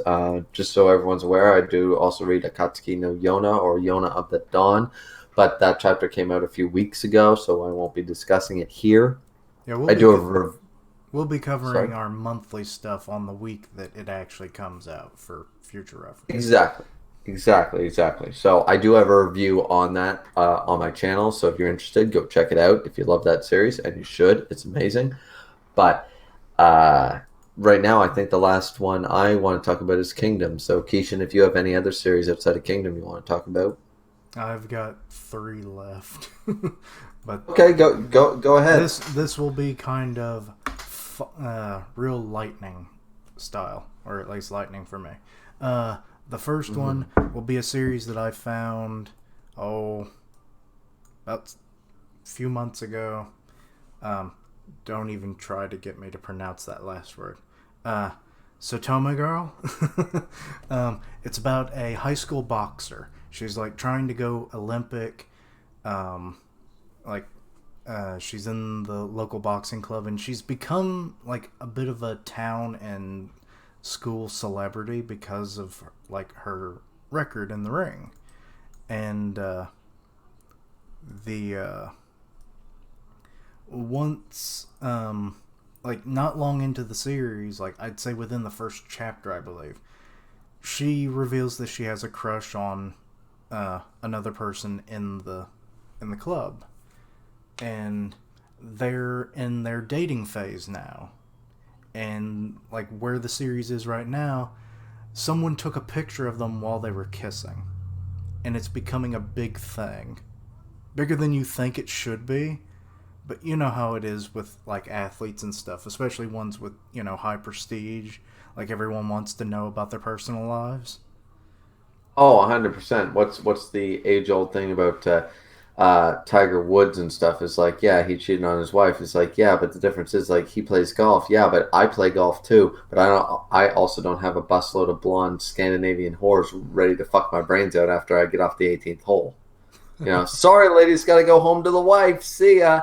Every day, the amount of pressure. I'm not condoning what any single cheater does, but I'm just saying that not everyone lives to that level of hype, expectation, and temptation available to them. It's the same with Hollywood, with people getting into drugs and cocaine and drinking and music artists and stuff. It's not about forgiving them for doing that. It's about understanding that they're in a whole nother tier of temptation than we are as working class people. So, and the devastation that can be caused, as you just said, the devastation that can be caused as a result of indulging in anything. Well, see, like in the last few chapters, Satome has been like trying to avoid anybody. Like she's been recently suspended from club activities, and she's trying to support her boyfriend Mm. to like because he's got a match coming up, and it's like, Right. and he's like a head shorter than she is. It's like one of those kind of series, and I think that's why I like it because they're awkward as fuck. They've technically known each other their whole lives, but like he had moved or was in a different town when they first met, and Mm. then he moved to the town that they're in now, and like he actually thought she was a girl or a boy when they first met as children. Okay. So that was kind of funny. So are they both boxers? Am I, Yes, or did I hear that? he's more Okay. of her corner man. But he boxes in his spare time Well, he's or part on of the the side. club. He's just not Oh, really okay. good at it. Oh, okay. Though Okay. he did avoid a punch from her once. She So would have he killed has him. that latent potential. Yeah, he's also got that like perpetual like band-aid on the nose. Oh, one of those characters. Yeah. I get you. Yep. I think they even like brought it up and he's like, "No, I just like this." But yeah, like so she's hanging out with her girlfriends and everything, and they're talking about like sleepovers and stuff that they've had recently, and because she has a lot of free time. She can't really do anything during school hours like she used to. Mm. Going to club and whatnot. And trying to keep this secret because the photo's been around. The principal is on her ass, like, who is this boy? It's like, we cannot have you just, I'm thinking, you horrible people. And it only gets worse when you find out, like, earlier in the series, that the principal's sister is the mayor of the town. So she knows about all this shit, and it's like, it. I swear, just let a child have their fun while they're young. But yeah, they were on a school trip when the picture was taken, and his face is obstructed a bit, so no one Of knows course. who the mystery man is. Mm. And yeah, so she's just trying to find something to do with her free time and whatnot, and um, they played like a little basketball, though this one girl who's kind of jealous of the whole situation because like she's not revealing anything to them. Like they want to know the dirt, like what's going on, because like everyone's seen the picture, flyers have been around, the rumors, but she doesn't want to tell anything. But by the end of it, after a bit of a slight confrontation, I mean, when you're basically just dodging like volleyballs that are being thrown at you like they're nothing, it's like Mm-hmm. the person throwing them is going to get pissed off. But then by the end of it, she's like, I'll tell you when I'm ready, you know? And yeah, it's just kind of that way with the series. It's been a fun read. The chapters are usually only like no more than 15 pages long. So, Gotcha. and at only 113 chapters, it's a short one. So, but yeah, um, that's that series. Next is another one. This was recommended by Richard. He's the one that found it and started reading. Let's see. I just need to, because the first word, Gokushu Fudo, the way of the house husband. It's an ex-Yakuza who, is now going the straight and narrow life. That never works. Actually, it works very well. Every episode or chapter is hilarious because you see this guy who you think, oh, like, you think he'd be perfect at just punching your face into pulp, and then that'd be all he's ever good at. But no, he is like the perfect house husband. He does all the cooking, the cleaning, the picture that you might have seen. He's always wearing that apron. It's Okay. he never takes it off. His wife's at work all day. I'm not even sure what she does, to be honest. But so yeah, it's just him doing like daily things. Like he'll go to the like what do they call them? Like when you can go take lessons for various things, like vocational lessons and kind of things with other Mm, housewives, and he does that a lot so that he can learn okay. new stuff. And that's like half the chapters are that. Or he occasionally will run in with something, and it's like you think, oh god, he's going to go back to the old ways. But then he'll be like pulling out his like sebaku like knife, because that's about what it looks like. And then you think, oh, he's about to cut a bitch. And then it's like, here, let me cut that up for you. And he just cuts it up. Or whatever. It, it's ridiculous, but it's hilarious. So, it's only got 29 chapters, and I have to say it it sadly doesn't update as frequently as I would think it should, but it could just be me and like having like weird lag with like so much happens in a week, and then you think, oh, it's been way longer than a week or something. You know how it Yeah. is. So, Yeah. but yeah, it's a good read. Um, and then finally is one that I picked up when it first started. It's Chainsaw Man, and I have to say, Hmm. this one, the name is as accurate as you're going to get. The main character, Denji, he he lives in a world where these devils occur, and these devils can be made of anything. The little thing on his shoulder there in the picture is I think its name was Pochi or Pochita, Yep. Yeah. and well, let's see, is it actually on? No, it he merges with the thing when his life was at risk and everything, and now he's the Chainsaw Man. He has like the little pull cord on his chest, and when he does, his head and hands transform into saw blades or And chainsaw I, blades. and I can honestly say that the first chapter is basically feels almost like a waste of time in a sense because you It at first. least sets things up like for what he'll eventually gain. Yeah, absolutely. But like the entire premise of the story, it can be found in chapter two. Yeah. Chapter one is basically a backstory with. It's one of those series, and it's why I got mad at Grashross, another series that I dropped, is because the first two chapters set me up for an entirely different premise, and then we followed something else entirely from chapter three on. Chainsaw Man does the same thing. Now, I don't think Chainsaw Man is a bad series. I don't keep up with it, but I don't think it's that bad. It's just that don't if you read chapter one, don't expect for you to follow anything what you see in chapter one because none of it is matters at all by chapter two. Well, Uh, I mean, it really doesn't. The debt and all the I'm gonna work my way to this arbitrary number and stuff. It felt like a Nami backstory sort of idea. I oh, gotta work believe myself to me, this. he's replaced that with something else. He's not trying to Oh, I write. know he has. I know he has, but I'm sitting there going like, yeah, no, Oh, like wait, did you it's see when he actually got it?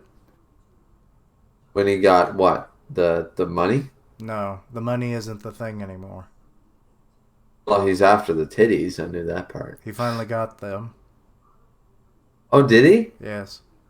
Oh, wow, wow. Okay, okay. I did not read that far then, so I'm backlogged And he's here, got guys. a new goal, which is kind of like the next logical step in that. It's like once you get the titties and you have the Yeah, power, it's like what else do and you then want? You you want go more down of the below. lady body. Yeah, exactly. You go to below the waist stuff. Yeah, it's Yeah. like round goddamn two. But yeah, the we're still in the thick of the Gun Devil arc. With last chapter with or well last few chapters we saw some of the agents being shot, some of them presumably killed, not all of them confirmed, but we got a bit of a shock when it came to Kobeni. uh, like she is agile as all hell. Like she goes in with the knife, she grabbed a gun, cut a dude's arm off. um, this is right after she Wow. saw her partner get shot and presumably die right there. She's fighting some of the main antagonists from a couple chapters ago who just wiped out a whole bunch of people. And she even used Denji, who at this point has no legs.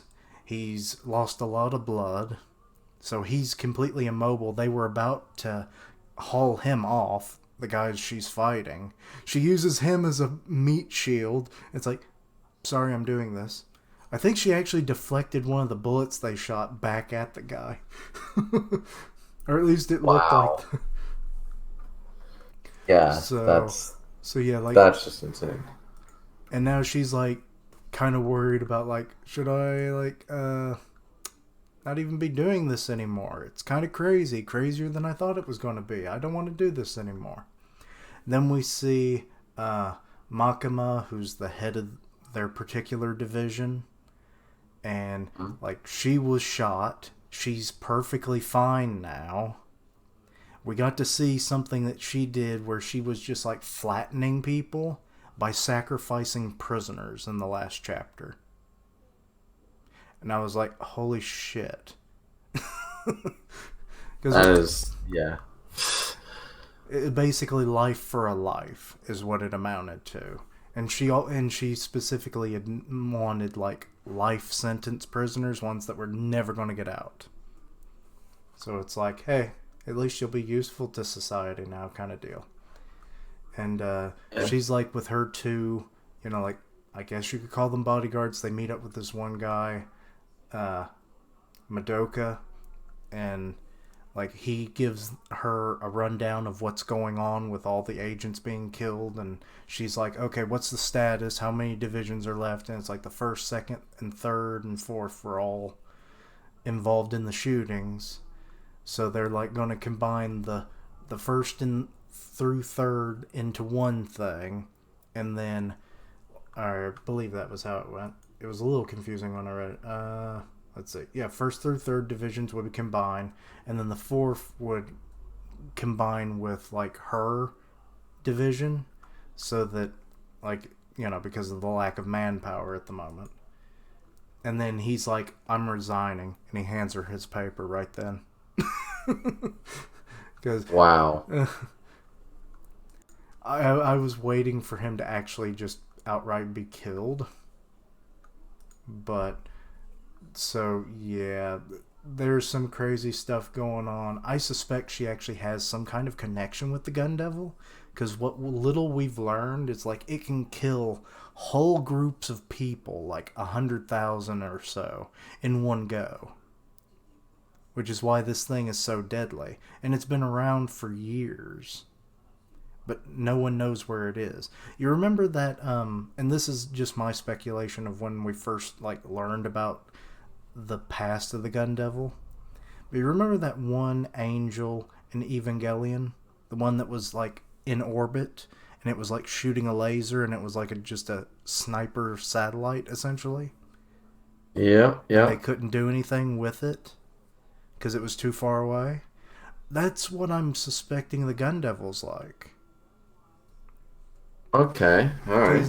Because like, it would travel from, like, say, the United States all the way to China in what seemed like mere seconds.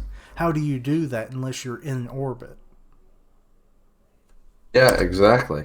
And it's killing like hundreds of thousands of people in mere seconds. So it's like, how do you do this? So, and Yeah, then when she did what she did last chapter, I was like, this might be the case. That she's like doing like a smaller version of it. Like she has a pact with it, which, they make pacts with the devils in this series. You've seen that much, right? yeah, yeah. A little bit different with each case, obviously, but so yeah, and she just ends the chapter with, "Oh, we're gonna go to a restaurant in Tokyo." She's very nonchalant, given that she was just shot like 3 chapters ago. So she she's got something going on in the background, is all I can say. Yep, yep. 100%. And yeah, I think that's the last of the series that I've read this week. What about you? Anything else? Think So we'll get on to Kingdom here in a minute. The only other thing that I want to bring up is because I really meant to make a video about it. And I probably still will. Is a series called Mary Grave. It ended, I or at think least I've seen that. yeah, it ended translation. I believe this year, in the winter. So, and I know it's late, but I just wanted to say that was a damn good series. It clearly got cut short. It just didn't have the proper hype. It didn't have like one of the things is that it didn't have the proper promotion, the proper marketing. That the art style and the story, it deserved to have a 500, easy a 300 page chapter series, and it ended at 52 chapters. It was really good. It could have went on, as I said, easily to 300 chapters, and still have been pretty solid.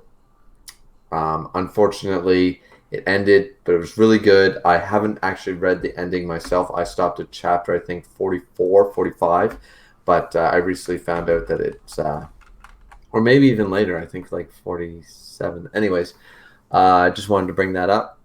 Anybody interested in it? It's about if you can't find it under the term Mary Grave manga, you can also look it under Dead Man's Recipe manga. Really, And that's such a weird name. I know. Yeah, I'm sure. Oh, there. Keisha's pulled it up Yeah, the here. spelling got me. Yeah, yeah, because it's called Mary Grave because the premise is very simple. They were supposed to be married, and they were married the whole like till death do us part sort of idea. Mary Grave. Oh. So it's a punny sort of, the title actually leads itself into the story itself. So that's why the it's spelled the way it is. But yeah, Keishan's pulled it up here, guys. So, anyways, um, but yeah, why don't we get into a little bit of Kingdom to end it off?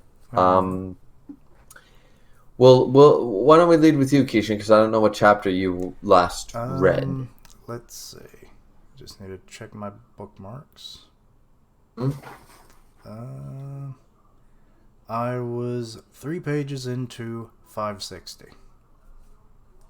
560. So you're 45 chapters away from where basically we're all at. Mm-hmm.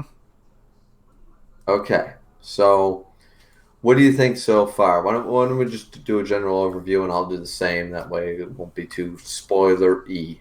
Well, what overview of the arc or of the series as a whole? Well, overview of how like what you expect to have happen and what's and stuff like that. Like Well, I would or how you hope felt that to the last chapter. Shin, actually gets to do more in this arc. I mean, he's had a few good moments and everything, but like, I've always just hate like these large scale wars with a bunch of fodder, and I'm like, I don't care for them as much because they're Mm-hmm. fodder. But even some of the named people, I sometimes have a hard time getting attached to. But that could just be because of the naming scheme, which we talked about. Like, you can't remember these people by names alone. No, there's far too many names and there's too many named characters, and the issue is that this art style, while amazing, draws a lot of, this might sound racist as hell, but it draws a lot of same, and sometimes I literally do. Because everybody's wearing like the same helmets and they all have the same eyebrows and they all have the same facial hair. Like, and I'm sitting there like, okay, those two are those guys, and are they even on, are they on our side, are they the bad guys? Like, you literally have this carbon copy look, Okay. and a lot of them, like, I mean, of course you can tell the more distinctive characters, but I feel like going forward they should distinguish them with different markings, or a specific hairstyle, or a specific helmet, just something to lead me to believe, okay, this is this person, this is this person. Maybe, excuse me, maybe it's just because I am not super super invested. Like, I follow Kingdom, I really like Kingdom, but there's a reason I don't review it on my channel, is because I'm not in love with the series. I think it's a great series. I think it's got great art, but you know there is that. So I'm definitely not a big war kind of guy. Like, I like more one on one, small groups. That's why I liked, when they infiltrated to get to the capital to take back the throne. I like that. The whole, like, meeting the mountain tribe, all that was that good. was cool. The That was Battle of really good. Sai, that was probably one of my favorite arcs. And you know what the sad thing is? I mean, as I said, without saying spoilers, I feel like a lot of this boils down to the fact that all they do is showcase all these characters that we've never met before, basically bitching fodder throughout the war, and then it becomes a one-on-one fight. Like, every step of this war, it boils down to one-on-one fights. It's like, Gokyo killed this person. Everybody retreat. Shin killed that person. Everyone retreat. It's like, okay, so it literally, it's a war, but it boils down to one-on-one fights with spectators. And so I understand what you're saying. It's kind of like, it's almost like, what's the point of the war? You could have literally like six 1v1 matches to decide the whole fate of everything. And basically, that would definitely cut down on the casualties. It would, and that's honestly what it feels like right now. I mean, tactics and stuff aside, there's been some pretty cool maneuver. There's been a lot of war tactics going on lately, and I don't know how far 40 chapters previous has caught up to, but there's been some honest, good strategy, some strategic tactics, some war tactics that I've been like, okay, that makes sense. Yeah, yeah, yeah, I'm with it. But it makes for a goddamn boring read week to week.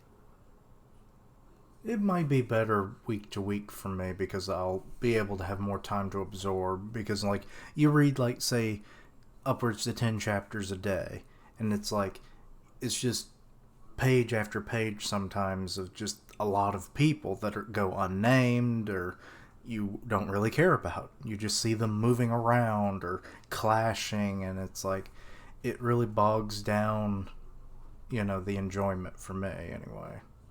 And this is something I tell Richard all the time, but it's hard to explain because he just absorbs everything like a sponge in that series.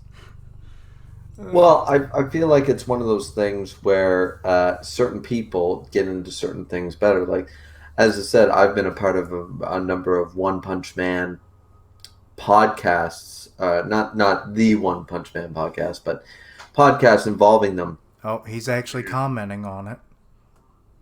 Yeah, and of course he is. And Grim always calls me out on not knowing certain names or not remembering like certain like B class heroes and stuff. And I'm like, dude, it's because I read the series, but I'm not remembering. I'm not going to retain information that I just if I'm not in love with the series. Like you give me any character in Bleach, I'll name them. Give me any character in Toriko, I'll name them. Give me any character in Kingdom or One Punch Man, I'll be like, I don't know, the dude with the bandana, the dude with the helmet, the dude that killed that other guy, like 3 arcs ago. Like, because even though it's a great, there are certain things that even if you can acknowledge things are great, if you're not in love with them, then you're not going to retain it as well as though if you were. Like, I love Lord of the Rings and Star Wars, so I can name everything from them. I don't love Indiana Jones, so I can't remember every scene and recite every line, even though I like the Indiana Jones series. Same deal, I guess, in this case. Because if you were in love with the series, you'd reread it 3, 4, 5 times. Yeah, and it's been a struggle for me to catch up at times because like it just feels like there's a lot not happening that I want to see. Fair, fair. And I mean, as I said, right now I feel like this arc has been kind of weak. I'm not as invested. This whole Austin versus Riboko, whatever, Riboku army.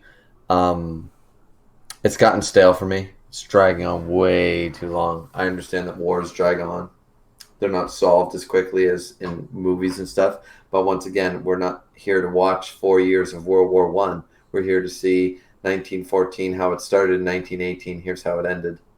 You know, nobody wants to sit down and watch 365 days of 1915, 16, and 17. And You they know, have jumped. Like they'll do like what was that one? It was fairly recent, or it was when they were worried about their rations and everything, which would have been earlier on for you for current yeah, readers. that was a while ago. Yeah, but And even that dragged on like for me like too long. I was but then like, they did okay, like a time skip of like 5 days because the messenger made it to the capital, and it's like we right. only have 3 days of food left, and it was like, and it's like how long did it take you to get here? That was 5 days ago, sir. Yeah, exactly. So that worked well, but I feel like that could have been done before, I guess. And more often. Like, yeah, I don't know. I feel like because this whole battle, it's not progressing the story far enough for me. Because I don't feel like at the end of this war, I don't feel like any significant, super like important people will die. I don't think any of the three great heavens will die. I don't think any of or the three great generals or whatever. I don't feel like Shin or any of his members will like die. I don't feel like Osen will die. I don't feel like, you know what I mean? Like Mm. lieutenants and vice commanders of units and stuff. Sure, they're gonna die, but I don't feel like at the end the conclusion of this is no major antagonist and no main character is going to die. And to drag this out this long, like this feels like it's trying to be Marineford War, but without Whitebeard and Ace dying. Imagine you had the Marineford War and nobody died. Everybody went home. That would be such a shitty arc as a result because nothing actually happened. But because Whitebeard and Ace died, it was an amazing arc. But I'm kind of worried about Kingdom right now because I think Kingdom's a great series, and right now this is not proving it to me. Well, yeah, it's had a lot of good to it, you know, even though I took my sweet time with it. Because Mm-hmm. Richard would just spur me along. Read Kingdom. Read Kingdom. I was like, it's like I just didn't feel like it that day or something. And I did try to read like certain, like say, amount 10 chapters a day. Some days, obviously, more than others. Most days, less than others. Yeah, like it is a good series, but it does have large dragging points, which you would think a catch-up reader, would not feel that because you're getting constant content. Exactly. But Um, and then you're saying even on a week-to-week basis, it kind of has a bit of a drag. I feel like it's dragging, but that's just me. And once again, this is 600 chapters in. So I mean, we have had so many high points, so many low points and stuff. But here's the thing: is that this might not seem as bad, but remember that week to week chapters, right? Like they have what 18, 20 pages, right? At best. A monthly series usually has 35 to 40 pages. We can agree on that, right, Uh-huh. Keishan? Okay. I have reread Akatsuki no Yona, which has 176 chapters to date, which has 35 to 40 page chapters every single time. And of course, their first couple chapters were like 50, 70 Yeah. pages, right? I've reread that series 7 times. Goddamn. And you know what I'm doing right now? Rereading it again? Today, I'm back on chapter 12. I'm rereading it again. But you know why? Because it's a great series, and I don't want to be caught up by a reviewer. I don't want to miss information. So I'm constantly rereading the series to check my facts, similar to what like Tekking did with Bleach back in the day, right? He would constantly reread Bleach, and I mean, the man knew like I thought I knew Bleach, but I mean, you could say, "What chapter did Yoruichi do this?" He'd be like 595. Like he'd boom, right? Like because that's how much he reread the series to check his facts, check his information. And maybe if I reviewed Kingdom, I'd be like that, but I'm not. I have no desire to reread Kingdom. I like being caught up with Kingdom, but it feels so daunting to drag through some of the longer aspects of Kingdom that it's just like, I could probably reread some of the high points, some of the high arcs, but like this to me feels like the Bount arc or something, or the Fullbring arc of Bleach right now. Feels like I just on a week to week, like I literally wait, like I get the announcement through the Kingdom Discord, like oh, the chapter's up, and I'm like okay, and I some days I wait like 3 days to read it, and I'm like oh yeah, Kingdom, okay, like I'm not like on the edge of my seat, like I want to read the One Piece chapter, I want to see Shokugeki no Soma, I want to read this. It's just not there for me as much. That being said, as far as the latest chapter, without being too spoilery, chapter 605 go, we do get I don't know if she's a new character or not, Let me but hear the name. I might recognize it. her name is Shirio. She wears a helmet and she's got her hair like an Elizabeth style, covering one eye. She looks like a badass on a horse. That sounds like a new name to me. Yeah, But I she mostly might did be it because new. if Richard's still watching, he might recognize it. Okay. Well, either way, she pwns bitches. She pwns fodder this chapter. And Oh, it is a new character introduced a few okay. chapters ago. He says. Okay, well, she's a lieutenant type of character. I'm down with it. She's pretty badass. She gets blocked by shield users halfway through the chapter, and it's like, okay, well, I'm sure she's not gonna die. She'll escape it. Blah blah blah.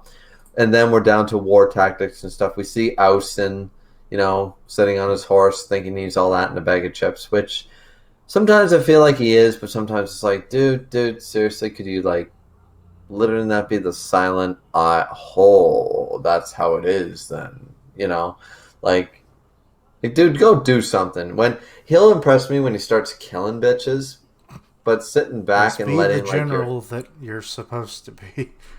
yeah, like letting your men starve and stuff, like, oh, they'll figure it out sort of idea, like fuck off, dude. They'll find a Like, berry bush. yeah, like, I want you to go and prove that you're worthy of anything, I guess. I have to wonder what So, he's eating then.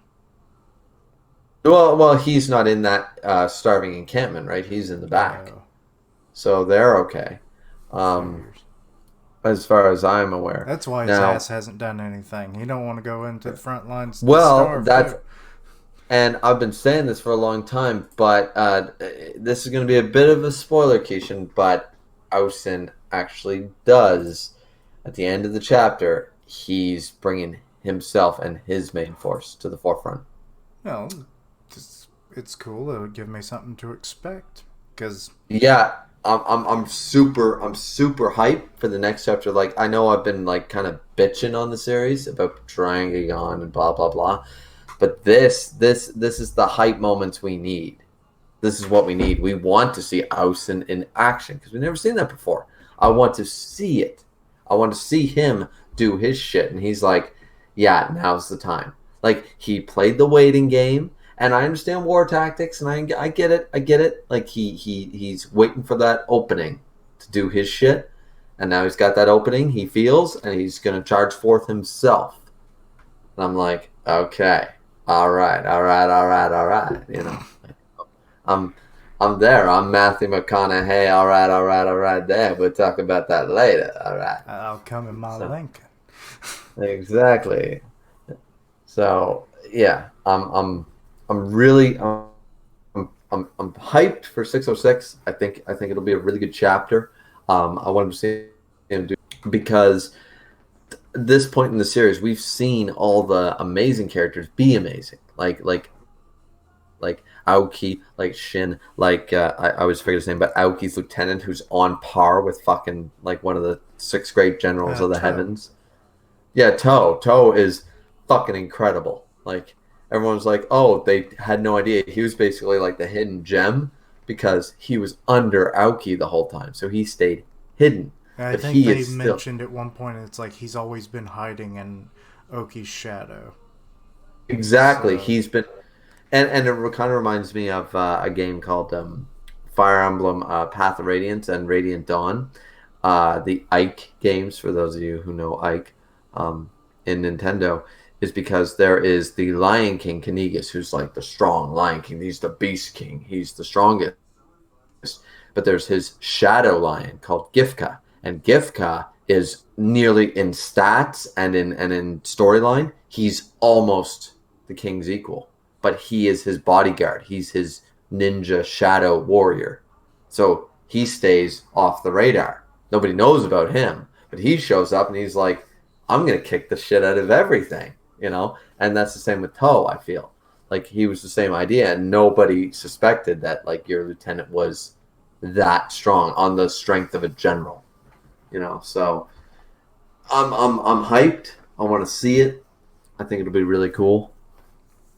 Um, But yeah, so Keishan, get yourself caught up to yeah. 605, man, because Well, 606 is gonna be pretty hype. well, if it's like that, I definitely can. I'll be anticipating it when I get to that point. Because Osen, like, you never see him do anything. Exactly, and now he's actually doing something. And watch, he might turn it around. Because, he is the man of many plans. So, Yeah, apparently, like, to me, he's trying to be like Kisuke Urahara up in here, and I'm like, dude, you're not Kisuke. Sit the fuck down. You're wearing a cool mask, but you ain't fucking Kisuke. I'm wondering when we get to see his face. It might be Yeah, in we'll this never. battle. Maybe it gets Well, knocked maybe. off. Maybe the reason he wears it is it going to be that classic, like his face is all scarred or burned up or something like that, and Oh, that's the like reason he Ibiki wears. from Naruto. Yeah, the whole reason I wear the mask, and it's like, oh fuck off. Like I hate when people do that because now it's become so cliche that like you expect it, and then they try to turn it around and they're like, oh, the dude was a pretty boy behind the mask the whole time thing, just to be different, and I'm like, you can't win with that. Seriously, like wear the mask, it's fine, but like take it off sometimes, you know. Oh, here would be a weird twist. If the mask comes off and it reveals that he has no resemblance to Ohan, maybe it reveals that, like, he's either an imposter or that Ohan is not his real father. Like, he, adopted Ohan into the family. And it's like, we That would be needed an pretty cool. heir, and then we had to keep this shit, under wraps. Intact. Yep, yep. You know what? I would actually be better with that than anything else. I like that thinking, Keishan. I really do. Because it's weird that we've never seen him without it. And, I mean, he's been in the series now for a few hundred chapters. Yeah, it's got to be pushing 200 at least. So, like, there has to be a reason. And it can't 100%. and it can't just be I just like to wear the helmet or it's there to protect me. It's like you're never in danger half the fucking time. You don't need it. Yeah.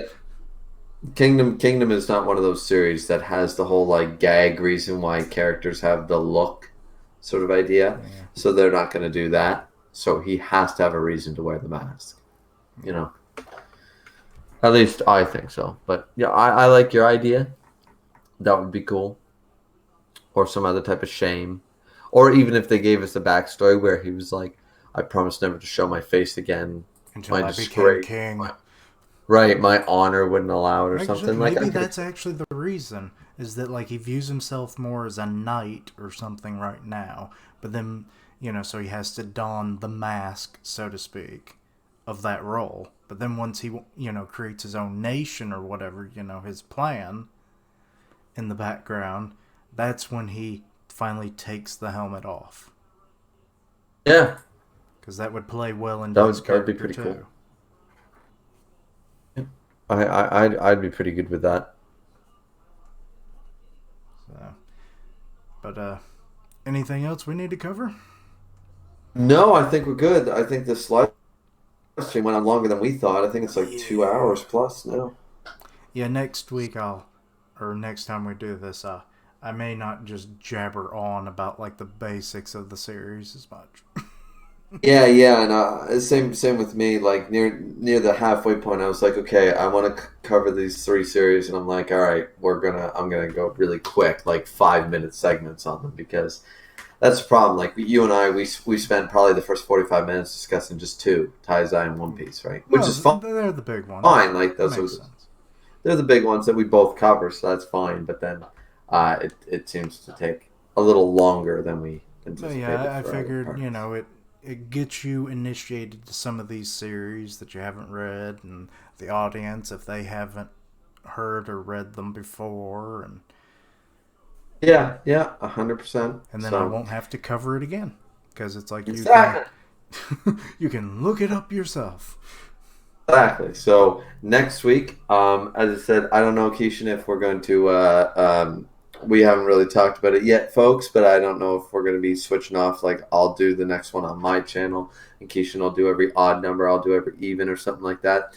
We have yet to figure that out. Yeah, this But has all been a work in progress as you're saying it. So yeah, this is a pilot. This is a trial and error sort of streaming idea. So we're going to continue to try to do our best to bring you guys great content as always.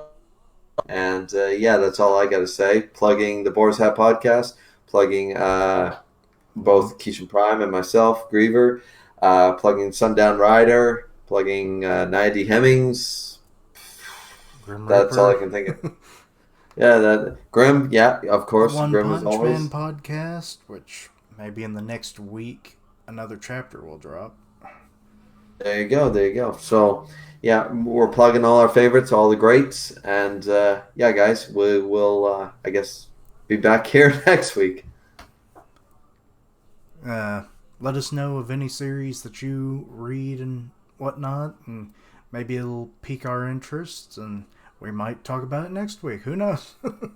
um, There you go. And if you guys want to vote on a series, if you guys really want us to discuss a certain series, even if it's ended, even if it's not a weekly series or a monthly series and it's over, but you want our opinions on it, feel free to post in the comment section down below because we will of course check out your comments and we can potentially talk about any series that you feel like you want our both of our opinions on.